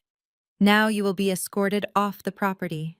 Chloe stared at the legal document, her hands shaking violently. You think a piece of paper is going to stop us? She spat with rage. We are her family. She owes us half of everything she built. We will drag her through the mud until she pays us. Elias simply offered a cold, polite smile. My client anticipated your reluctance to accept reality, he said softly. She authorized me to deliver a personal message. She said the bait has been taken, and she will gladly see you all at the formal settlement meeting tomorrow morning. Bring your lawyer. The security guards stepped forward, creating an impenetrable wall of bodies. They used their sheer physical size to herd the 2 women backward toward the revolving glass doors. Vivian screamed obscenities, cursing my name and threatening absolute destruction, but her voice was quickly muffled by the thick glass as she was pushed out into the freezing New York streets. I watched the flawless execution from my penthouse monitors. I took a deep breath, taking a final sip of my espresso. The media stunt had been completely neutralized without a single drop of sweat on my part. I turned my chair away from the security feed and faced my primary workstation. Multiple glowing screens displayed complex financial portfolios, debt structures, and property deeds. I typed in my master password and began shifting millions of dollars through shell companies. Richard thought the upcoming settlement meeting was his chance to extort me for $500 million. He thought he was walking into a negotiation. He had no idea he was actually walking into a carefully constructed slaughterhouse. I finalized the transfer of his debt holdings, locked the digital vault, and smiled at the glowing screens. The ultimate trap was completely set. This top-tier law firm occupied the highest floors of a towering skyscraper, radiating a terrifying aura of absolute unyielding power. The conference room we reserved was a masterpiece of corporate intimidation, featuring a massive slab of polished obsidian for a table and panoramic views of the city below. I sat at the far end wearing a custom-tailored charcoal suit that screamed quiet authority. Elias stood immaculately at my right side, holding a single slender leather portfolio. To my left sat Marcus. The brilliant neurosurgeon looked completely different from the broken man who had visited my office the day before. He sat with his spine perfectly straight, projecting a calm resolve. He was no longer a pawn in the fraudulent game played by my family. He was here as an independent witness and a man ready to watch his abusers face absolute justice. At exactly 10 o'clock, the heavy double doors swung open. Richard marched into the room, first puffing out his chest with an air of sickening arrogance. He wore a loud pinstriped suit designed to project wealth, though I knew the fabric was purchased on credit he could no longer afford. Vivian followed close behind, her chin tilted upward, completely erasing the memory of her pathetic groveling performance on my lobby floor just 24 hours ago. Chloe brought up the rear, clutching a designer handbag like a protective shield. Her eyes immediately darted to Marcus. When she saw him sitting firmly on my side of the obsidian table, her fake triumphant smirk faltered for a fraction of a second. She glared at him, her face twisting with bitter betrayal, but Marcus did not even blink. He stared right through her as if she were completely invisible. Richard ignored the seating arrangement and aggressively pulled out the chair directly opposite me. He slammed his briefcase onto the polished stone surface. He genuinely believed he had backed me into a corner. He thought this meeting was my surrender. He believed I was terrified of his frivolous lawsuit and terrified of the fake media circus his wife had tried to orchestrate in my corporate lobby. He assumed my immense wealth made me an easy target for extortion. Well, Valerie? Richard began, leaning back in his leather chair and steepling his fingers together. I am glad to see you finally came to your senses and agreed to this meeting. I told you that you could not outsmart me. You thought you could just dismiss your own flesh and blood, but the entire world is watching you now. Your corporate board must be absolutely panicking about the public relations nightmare your mother and sister initiated yesterday. I am sure your wealthy shareholders are demanding a swift, quiet resolution to this highly embarrassing family dispute. Vivian nodded smugly from his side, smoothing imaginary wrinkles from her expensive skirt. We just want what is fair, Valerie. We are not trying to be unreasonable with you. We just want to ensure that the family legacy is properly respected and adequately funded. Chloe chimed in, pointing a manicured accusing finger at Marcus across the table. And you dragged my husband into this pathetic mess. You manipulated him against his own loving family. Marcus leaned forward slightly, his voice completely devoid of any emotion. I am not your husband anymore, Chloe.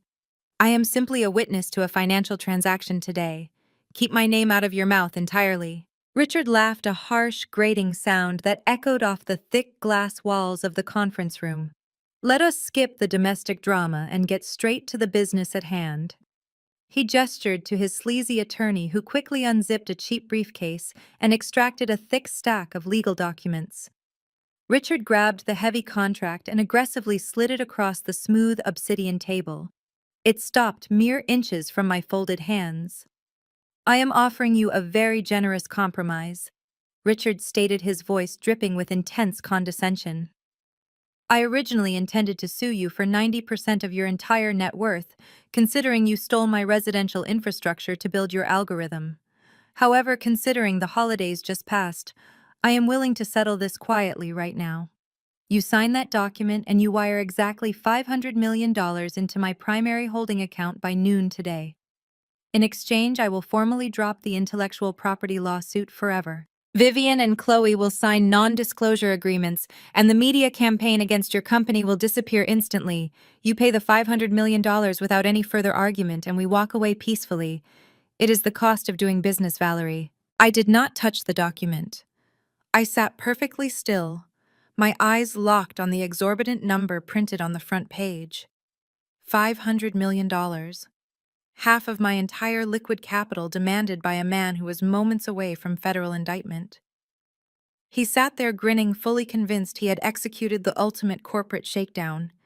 He thought the threat of bad press and a messy courtroom battle would force me to hand over $500 million to fund his toxic lifestyle.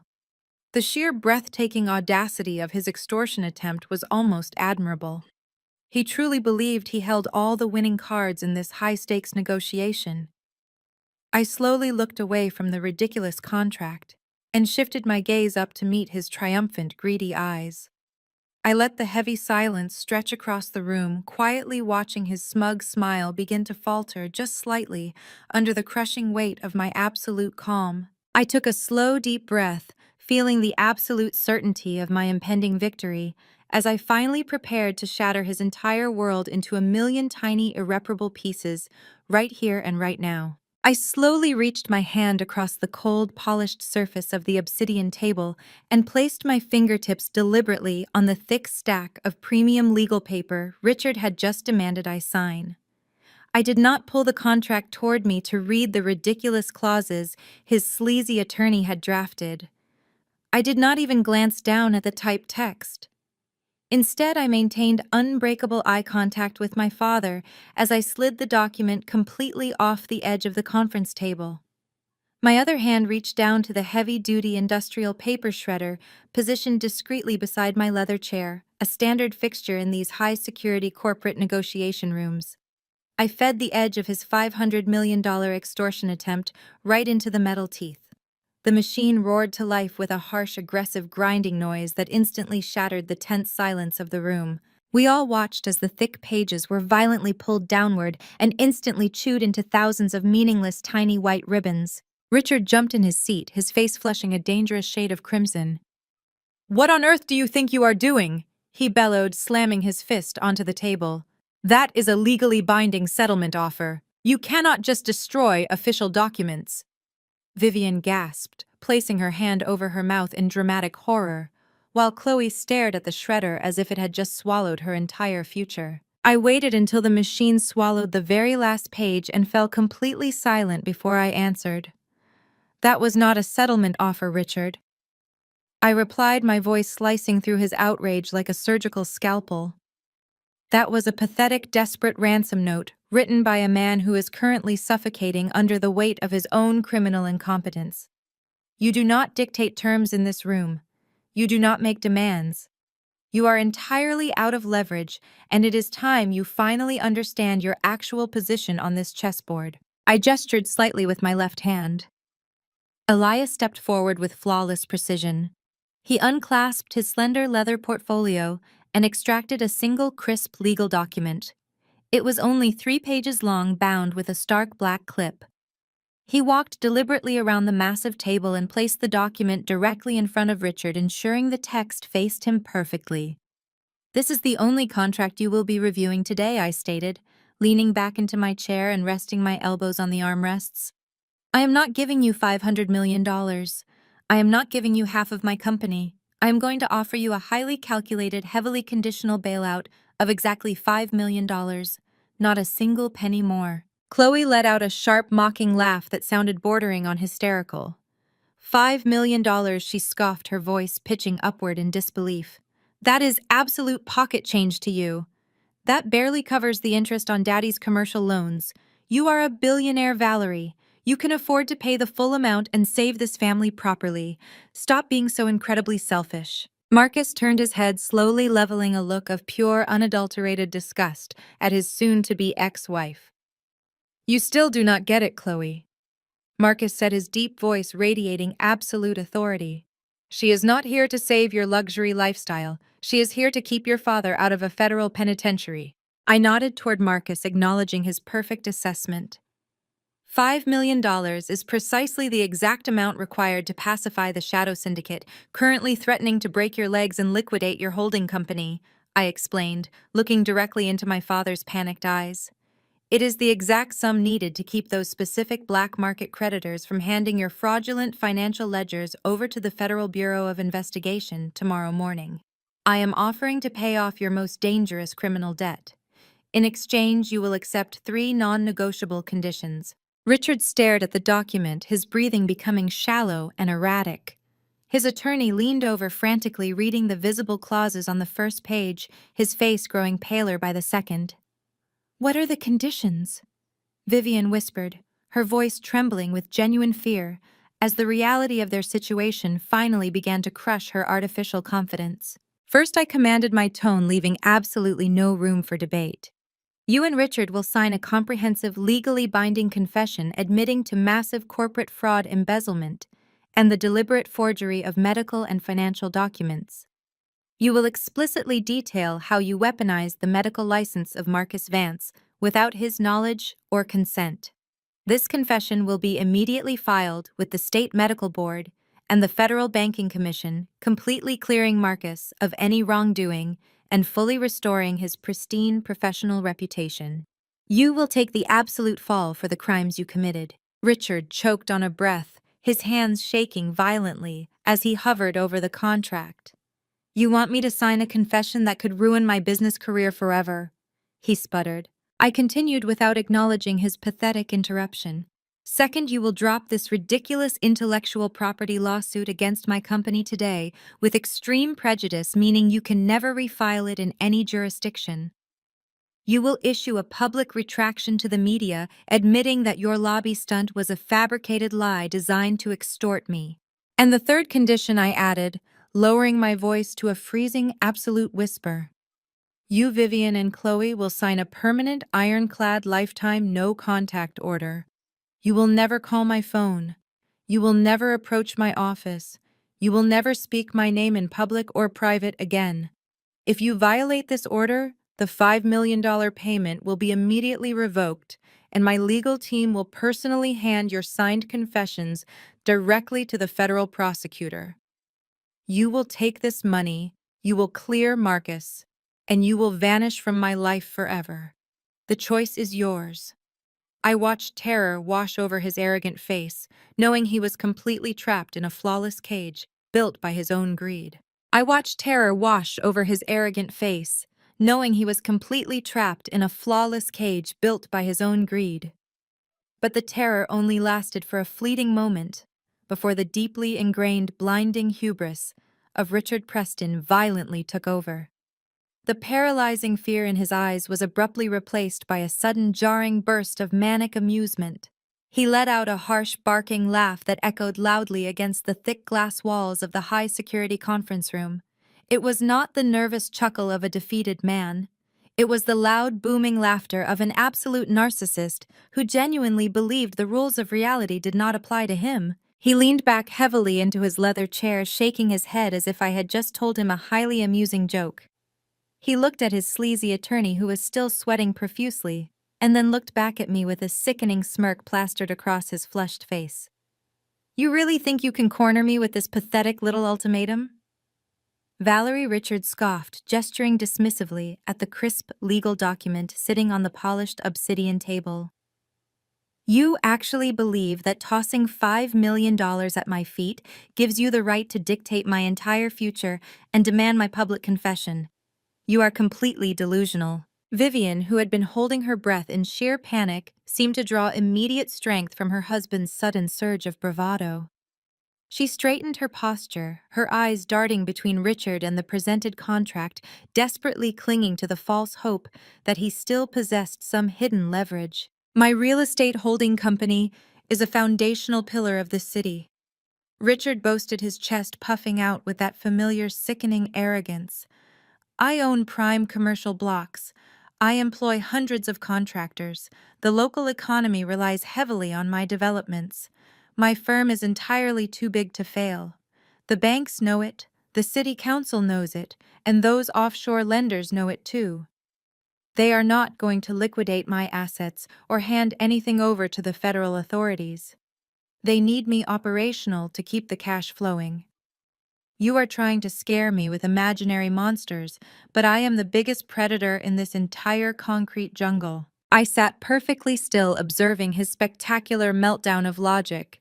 His attorney leaned over, frantically whispering into Richard's ear, desperately trying to advise him to accept the deal. The lawyer recognized the lethal precision of my contract, but Richard aggressively shoved the man away. I am not signing a single page of this garbage, Richard declared, his voice rising to a hostile shout. He reached across the table, grabbed the 3-page settlement offer, and gripped it firmly in his large hands. With a violent, dramatic tearing motion, he ripped the legally binding document completely in half. He tossed the shredded pieces contemptuously onto the center of the dark stone table, letting them scatter like useless debris. You want a war? Valerie, you have got one, Richard threatened, leaning forward and pointing a thick finger directly at my face. I will see you in federal court. I will absolutely destroy your professional reputation. I will hire the most vicious public relations firm in Manhattan and drag your name through so much mud that your precious corporate board will be forced to strip you of your executive title. You think a little media stunt in your lobby was bad. I will make sure the entire financial sector views you as a treacherous, unstable liability. You will be begging me to accept a settlement when your stock prices plummet. Chloe, newly emboldened by her father's aggressive refusal, suddenly found her very loud voice. She leaned across the table, her face twisting into an ugly, bitter sneer as she directed her venom entirely at Marcus. "You are an absolute fool, Marcus." Chloe spat, her tone dripping with intense, elitist mockery. "You are throwing away your position in high society to sit next to the ugly outcast sister. You really think Valerie cares about you?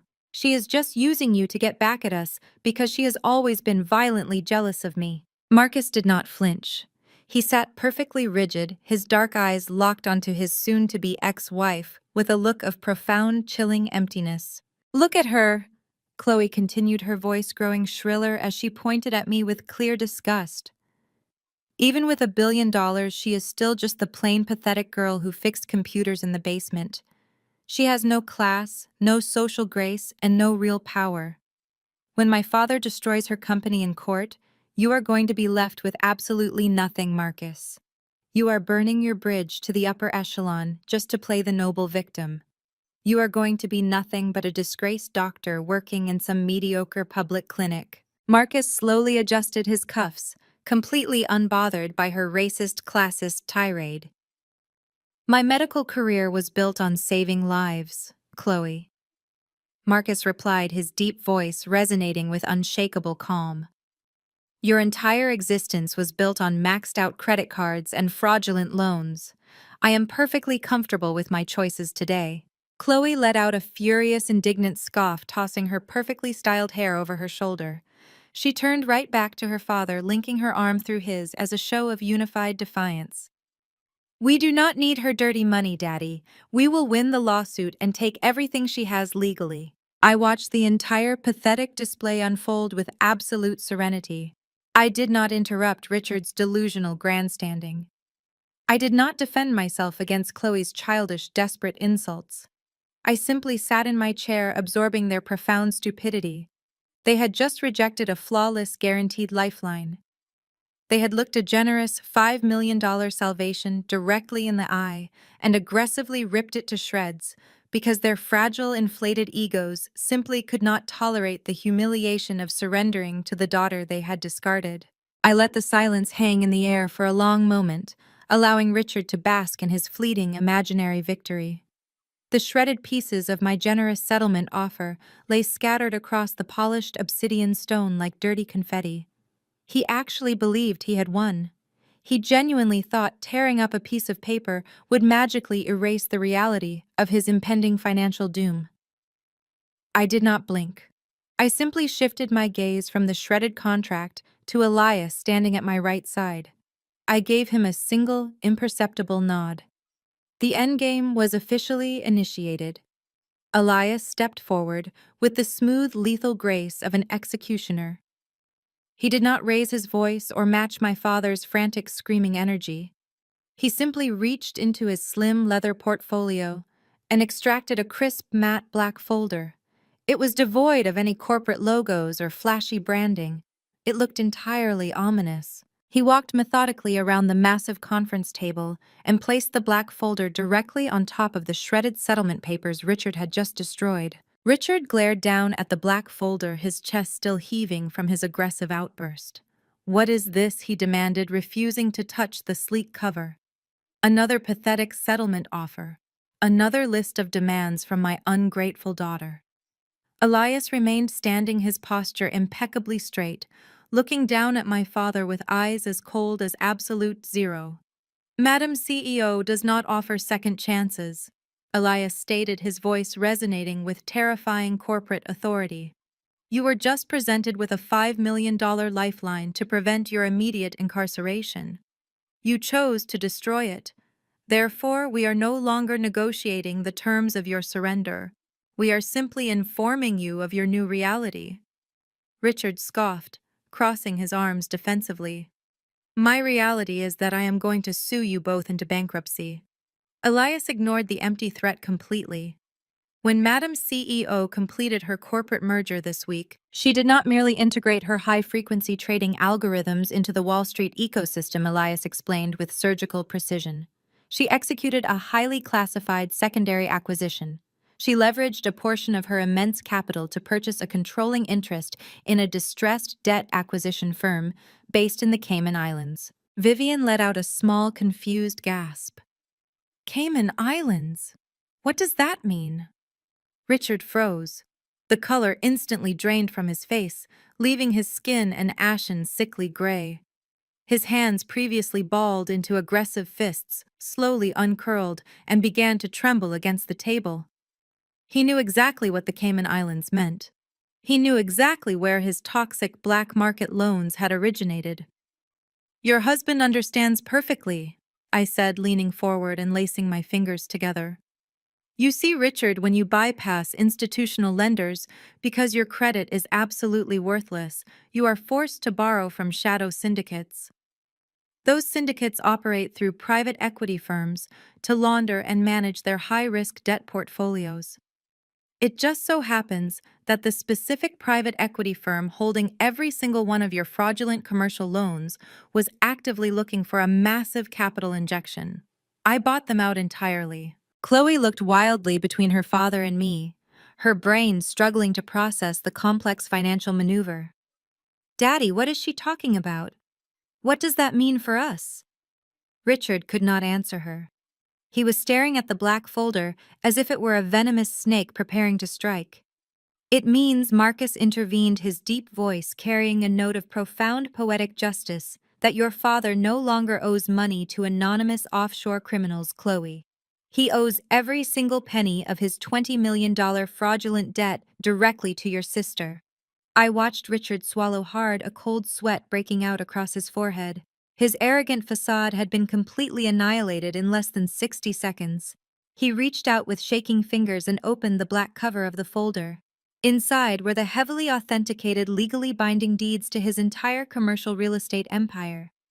Every shopping plaza, every office building, every residential development he had leveraged to fund his luxurious lifestyle. "You are my sole creditor," Richard whispered, his voice cracking, sounding like a very old, very defeated man. "I am your only creditor." I confirmed, my voice as hard as diamond. "I own the debt on your primary residence. I own the debt on Chloe's $10 million townhouse. I own the debt on every single vehicle, asset, and property your name is attached to. You do not own a real estate empire, Richard. You own an illusion, and I hold the absolute deed to it." Vivian started to hyperventilate, clutching her chest as she looked desperately at her husband. "Richard, do something. Tell her you will sign the settlement. Tell her we will take the $5 million and sign the confessions. You have to fix this right now." Elias tapped the black folder lightly with his index finger. The settlement offer was permanently rescinded the exact moment Mr. Preston shredded the document. Elias clarified, offering absolutely no mercy. "Since you aggressively rejected the generous bailout that would have pacified the shadow lenders and kept your fraudulent actions out of the federal spotlight, my client was forced to take immediate protective action regarding her newly acquired financial assets." Richard looked up, raw terror radiating from his wide eyes. "Protective action? What protective action?" I smiled, feeling a deep, profound sense of absolute catharsis washing over my soul. "You told me you wanted a war, Richard. You told me you would not sign a single piece of paper. So I took the liberty of signing them for you. 5 minutes ago, while you were screaming insults at Marcus and threatening to destroy my company, I authorized my legal team to execute the acceleration clauses on every single one of your defaulted loans. The foreclosure orders have been officially signed, sealed, and filed with the state Supreme Court. You have precisely 0 hours left to save anything today. You have precisely 0 hours left to save anything today." The finality of my statement hung heavily in the chilling air of the conference room. Richard stared at me, his eyes wide and unblinking. The transition from arrogant defiance to absolute paralyzing terror was immediate and brutally physical. He tried to take a breath, but his lungs seemed to suddenly reject the oxygen. A sharp, jagged wheeze escaped his throat. He reached up with a trembling hand and gripped the lapel of his expensive suit, clutching his chest right over his heart. His face, which had been flushed with furious red rage just moments ago, drained into a terrifying sickly shade of translucent gray. He stumbled backward, his knees buckling beneath him, and he collapsed heavily into the leather executive chair. He let out a terrible ragged gasp, his fingers digging desperately into his chest. He was hyperventilating, his eyes darting frantically around the room as the crushing, suffocating reality of his total financial annihilation finally destroyed his massive ego. He had spent his entire life building an empire of lies, and in a matter of seconds, I had legally incinerated it. His sleazy attorney took one look at his gasping client, looked down at the black folder resting on the table, and made an instant ruthless calculation. The lawyer knew a sinking ship when he saw one. Without saying a single word, the attorney quickly shoved his useless documents into his cheap briefcase, snapped it shut, and literally ran out of the conference room, completely abandoning his billionaire client to the slaughter. Chloe screamed a shrill, piercing sound that shattered the remaining quiet. "Daddy!" she shrieked, rushing to his side. She grabbed his arm, shaking him in a blind panic. "Daddy, breathe. Do something. Call someone. You have to fix this." But Richard could not fix anything. He could not even speak. He just sat there, gasping for air, experiencing a massive panic-induced medical episode. His heart was racing, his blood pressure was spiking, and his brain was finally processing the sheer magnitude of his absolute failure. Marcus stood up from his chair. As a trained medical professional, his instinct was to intervene. He stepped closer, observing Richard with cold clinical precision. Marcus watched the rapid breathing, checked the skin tone, and quickly deduced the situation. "He is having a severe panic attack," Marcus stated, his deep voice devoid of any warmth or sympathy. "It is a severe anxiety response to acute stress. He is not dying. He is just finally experiencing the consequences of his own actions." Marcus stepped back, refusing to offer any further medical assistance to the man who had fraudulently ruined his credit. Vivian had been standing completely frozen, her hands glued to the sides of her face. When Marcus confirmed that Richard was not dying, the immediate medical terror faded, leaving only the horrifying, unadulterated reality of their impending poverty. She looked at her husband gasping helplessly in his chair. She looked at Chloe weeping over her ruined inheritance. And then she looked directly at me. The pristine, aristocratic facade of the wealthy suburban socialite melted away completely. The heavy diamond necklace around her neck suddenly looked like a tragic, desperate joke. Vivian realized that the designer clothes, the country club memberships, the luxury cars, and the sprawling estate were entirely gone. She was about to be evicted, disgraced, and utterly destitute. Her legs gave out. Vivian collapsed onto the floor, her expensive emerald dress pooling around her on the cold, hard surface. She did not just fall. She surrendered completely to her absolute desperation. She placed her hands on the floor and began to crawl. She literally crawled on her hands and knees across the expensive carpet, weeping hysterically, moving directly toward my chair. The sight was profoundly pathetic. The woman who had thrown me out into the freezing snow, the woman who had mocked my poverty and called me a miserable disappointment just days ago, was now dragging herself across the ground to beg for her financial life. "Valerie, please." Vivian sobbed, her voice a ragged, desperate plea. She reached the edge of my chair and threw her arms out, attempting to grasp my legs. I smoothly rolled my chair backward, refusing to let her touch me. Her hands slapped against the empty floor. She looked up at me, tears streaming through her thick makeup, her face a mask of pure agony. "You cannot do this to us," she wailed, choking on her own tears. "We are your family. I am your mother. I gave birth to you. You carry my blood in your veins. You cannot leave us on the streets. I am begging you, Valerie. Have mercy on your own flesh and blood. I will do anything. I will apologize for everything. Just please give us the $5 million back. We will sign the confessions. We will do whatever you want. Please do not take our home. I sat perfectly still, looking down at the weeping, shattered woman on the floor. I felt absolutely nothing. There was no pity. There was no guilt.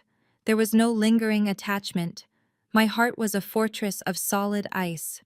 I looked into her desperate, pleading eyes and saw only the hollow greed that had defined her entire existence. "You threw my flesh and blood out into a blizzard," I said, my voice dropping to a freezing, absolute whisper. "You told me I was a worthless burden.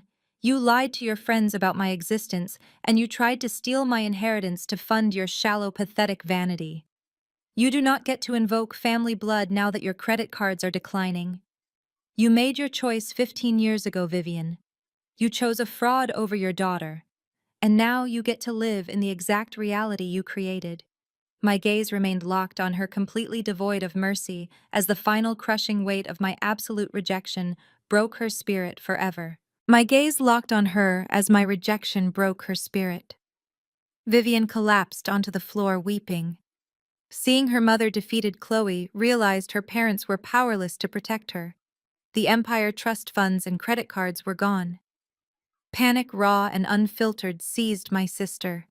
She spun around, searching the room for any remaining lifeline. Her gaze landed squarely on Marcus. He stood near the obsidian table, watching the collapse of the family with the clinical detachment of a surgeon observing a terminal diagnosis. Chloe scrambled away from her gasping father. She rushed toward Marcus. She reached out to grab his hands, her face twisting into desperate devotion. She needed his money, credit, and medical career to save her. "Marcus, please," Chloe begged. "You have to help us. You are a top neurosurgeon. You make millions. You have savings and investments. You can pay off the debts. We can start over in a condo, just the two of us. I will be the perfect wife. I promise. You cannot abandon me now. I gave you the best years of my life. You owe me. Just do not let her do this to me. Do not let her take my life away." She clung to his forearm, looking up with pleading eyes. She believed he would willingly sacrifice his future to subsidize her toxic vanity, but Chloe had severely miscalculated the damage she inflicted.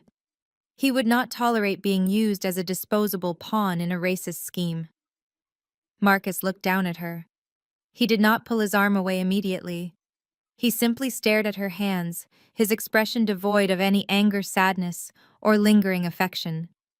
He reached inside his tailored suit jacket and withdrew a thick, folded document. He held it out gently, pressing it against Chloe's chest, until she was forced to release his arm to take it. She looked down at the crisp white paper, her brow furrowing in confusion. "This is not a rescue plan," Chloe, Marcus stated, his deep voice echoing with absolute freezing finality. "Those are fully executed divorce papers. I signed them this morning in the presence of my legal counsel.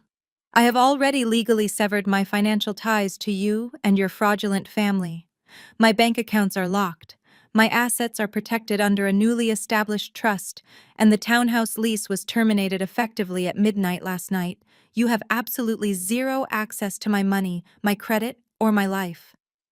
Chloe stared at the legal documents, her hands shaking violently. She opened her mouth to protest, to scream, to bargain, but Marcus cut her off before she could utter a single syllable. "You viewed me as a diversity shield to protect your white-collar crimes," Marcus continued, his tone sharp and unyielding. "You mocked my heritage in secret while spending my hard-earned money in public. You are a morally bankrupt, racist parasite, and I am officially cutting you out of my life. Sign the papers, or my lawyers will destroy you in open court." He stepped back, putting a definitive physical distance between them. "Never contact me again," he commanded. Chloe let out a devastated, breathless gasp. The divorce papers slipped from her trembling fingers, fluttering to the floor to join the shredded remains of Richard's failed extortion attempt. She sank to her knees right next to the scattered documents, burying her face in her hands as she finally broke down into loud, uncontrollable sobs. The golden child had lost her husband, her status, her home, and her future in a matter of minutes. The grand conference room was now filled entirely with the sounds of their collective ruin. Richard was still slumped in his leather chair, clutching his chest, staring blankly at the wall as his breathing slowly normalized into a hollow, defeated rhythm. Vivian was still curled on the floor, weeping silently into the expensive carpet. Chloe sobbed bitterly beside the fallen divorce papers. They were a portrait of absolute devastation, a family that had built their entire existence on lies, arrogance, and cruelty, finally crushed under the massive weight of their own terrifying consequences. I stood up from my chair, adjusting the cuffs of my tailored suit. The air in the room felt incredibly light, completely purged of the toxic energy that had suffocated me for my entire life. I looked at Elias, who stood ready, his posture perfect, holding the black folder containing the deeds to their ruined empire. I looked at Marcus, who offered me a firm, respectful nod of solidarity. The battle was officially over. The war had been won with flawless, uncompromising precision. I watched them weep, feeling absolutely no remorse for the swift, brutal justice that had just been served. They had tried to break me for 33 years, but they had only succeeded in forging me into something completely unbreakable. I picked up my designer purse from the table and snapped it open. I reached my hand inside, easily bypassing my platinum credit cards and the keys to my Manhattan penthouse. My fingertips brushed against a small specific item I had deliberately brought with me for this exact moment. I pulled it out and held it up to the light. It was the crumpled, worn $50 bill Richard had thrown at me during the Christmas dinner. I walked slowly around the large obsidian table, my heels clicking sharply against the cold floor. I stopped right in front of Richard, who slowly lifted his defeated, bloodshot eyes to look at me. I held the crumpled bill out over the space between us. I simply let the cheap paper go.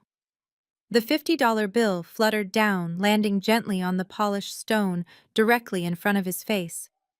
He watched the paper money settle onto the dark table, realizing it was the only piece of currency he truly owned now. "For your taxi home," I said softly. I turned my back on them and walked straight out the door. The heavy glass doors of Sterling and Vance sealed shut behind me, completely cutting off the sounds of their weeping. I stepped into the elevator with Elias and Marcus, feeling the smooth, rapid descent to the ground floor. We walked out into the crisp, brilliant Manhattan afternoon. The cancer had been surgically removed. Richard was the first to fall. My legal team executed the foreclosure orders exactly as promised, stripping him of every commercial property, every residential development, and every hidden bank account he possessed. But the financial ruin was only the prelude. The Federal Banking Commission, armed with his forged documents and Marcus providing sworn testimony, launched a full-scale criminal investigation. Today, my former father is navigating the harsh reality of the federal justice system. He is currently awaiting trial for massive corporate fraud, identity theft, and embezzlement. The man who once claimed he owned half the city now occupies a concrete cell measuring barely 80 square feet. Chloe faced a uniquely agonizing downfall. Stripped of Marcus and his pristine credit, and locked out of the family trust funds that no longer existed, she was forced to enter the actual workforce for the first time in her pampered life. The woman who used to mock my perfectly respectable career is now working a grueling minimum-wage retail job at a discount department store. She spends her days standing on her feet for 8-hour shifts, folding cheap sweaters, and being yelled at by entitled customers who treat her exactly the way she used to treat service workers. She tried reaching out to Marcus once, begging for alimony, but his lawyers quickly sent a firm reminder of her identity fraud. She was left completely silenced and entirely alone. Vivian experienced a social obliteration so complete it was almost surgical. Her wealthy friends, the same women she used to gossip with while tearing down my character, abandoned her the absolute second the federal indictment hit the morning papers. They treated her poverty like a contagious disease. Evicted from the sprawling suburban estate she prized above her own children, she now lives in a tiny, cramped one-bedroom apartment on the outskirts of the city. The emerald green dresses and heavy diamond necklaces are all gone. She clips grocery coupons. She is completely isolated, trapped in a prison constructed entirely by her own toxic vanity and relentless cruelty. Meanwhile, my life expanded in ways I had only ever dreamed of. I sat across from Marcus at a quiet, upscale cafe overlooking Central Park. The afternoon sun filtered through the tall windows, casting a warm glow over the table. Marcus looked incredibly rested, carrying a relaxed, confident energy that had been completely smothered during his toxic marriage. He took a sip of his black coffee, smiling warmly as he reviewed the thick, bound document sitting between us. "This foundation is going to change thousands of lives," Valerie Marcus said, his deep voice filled with genuine passion. "Fully funding advanced neurosurgery grants for underprivileged minority medical students is an incredible initiative. I am deeply honored that you asked me to sit on the board of directors." I smiled back, taking a sip of my own espresso. "You are the best surgeon I know, Marcus, and more importantly, you are a man of absolute integrity. I could not think of a better partner for this charitable venture. We have both survived a massive collision with a very toxic family. Building something positive from the wreckage seems like the perfect way to move forward." He nodded in profound agreement, signing his name with a sleek silver pen on the final page of the charter documents. "It is amazing how much clarity you gain when you finally cut the dead weight loose," he noted, closing the folder. "I have never felt better, Valerie. And you look like you are absolutely thriving." "I am," I replied honestly. "I really am." We parted ways with a warm embrace, two survivors who had walked through the fire and emerged entirely unbroken. Later that same afternoon, I stepped out of a private black car and walked up the pristine wooden ramp of a massive luxury yacht docked at the marina. The sleek multi-million-dollar vessel was my latest personal acquisition. The crew greeted me with polite, respectful nods as I made my way to the upper deck. Elias was already there, holding a tablet displaying the latest quarterly reports. "The market algorithms are operating at peak efficiency," Madam CEO Elias reported, handing me a crystal glass of sparkling water. "The charitable funds have been fully distributed, and the corporate portfolio has seen another significant expansion this week. Everything is perfectly in order." "Thank you, Elias," I said, taking the glass. "Take the rest of the week off. You have more than earned it." He offered a rare, genuine smile, bowed his head slightly, and quietly departed the deck, leaving me completely alone with the ocean. I walked over to the polished silver railing and looked out at the vast, glittering expanse of the open water. The sea breeze whipped through my hair, carrying the fresh, clean scent of salt and absolute freedom. There were no more expectations to meet. There were no more cruel insults to endure. There were no manipulative lies to navigate. I had fought a brutal, solitary war for 15 years, and I had emerged spectacularly victorious. I took a deep, cleansing breath of the ocean air, feeling the warm sun against my face. I was completely free, spectacularly wealthy, and for the first time in my entire life, at absolute unbroken peace. The gentle rocking of the massive ship felt like a soothing heartbeat, grounding me in this flawless present moment of pure triumph. The most powerful lesson from Valerie's journey is that your self-worth is never defined by the family you were born into, but by the resilience you build within yourself. Toxicity frequently hides behind the illusion of blood obligation, demanding absolute loyalty while offering only conditional love. True freedom isn't merely about achieving financial success. It is about possessing the courage to establish unbreakable boundaries and walking away from those who only value your utility. We must always prioritize and protect our inner peace above everything else. Please share your own experiences of setting boundaries to protect yourself and comment below.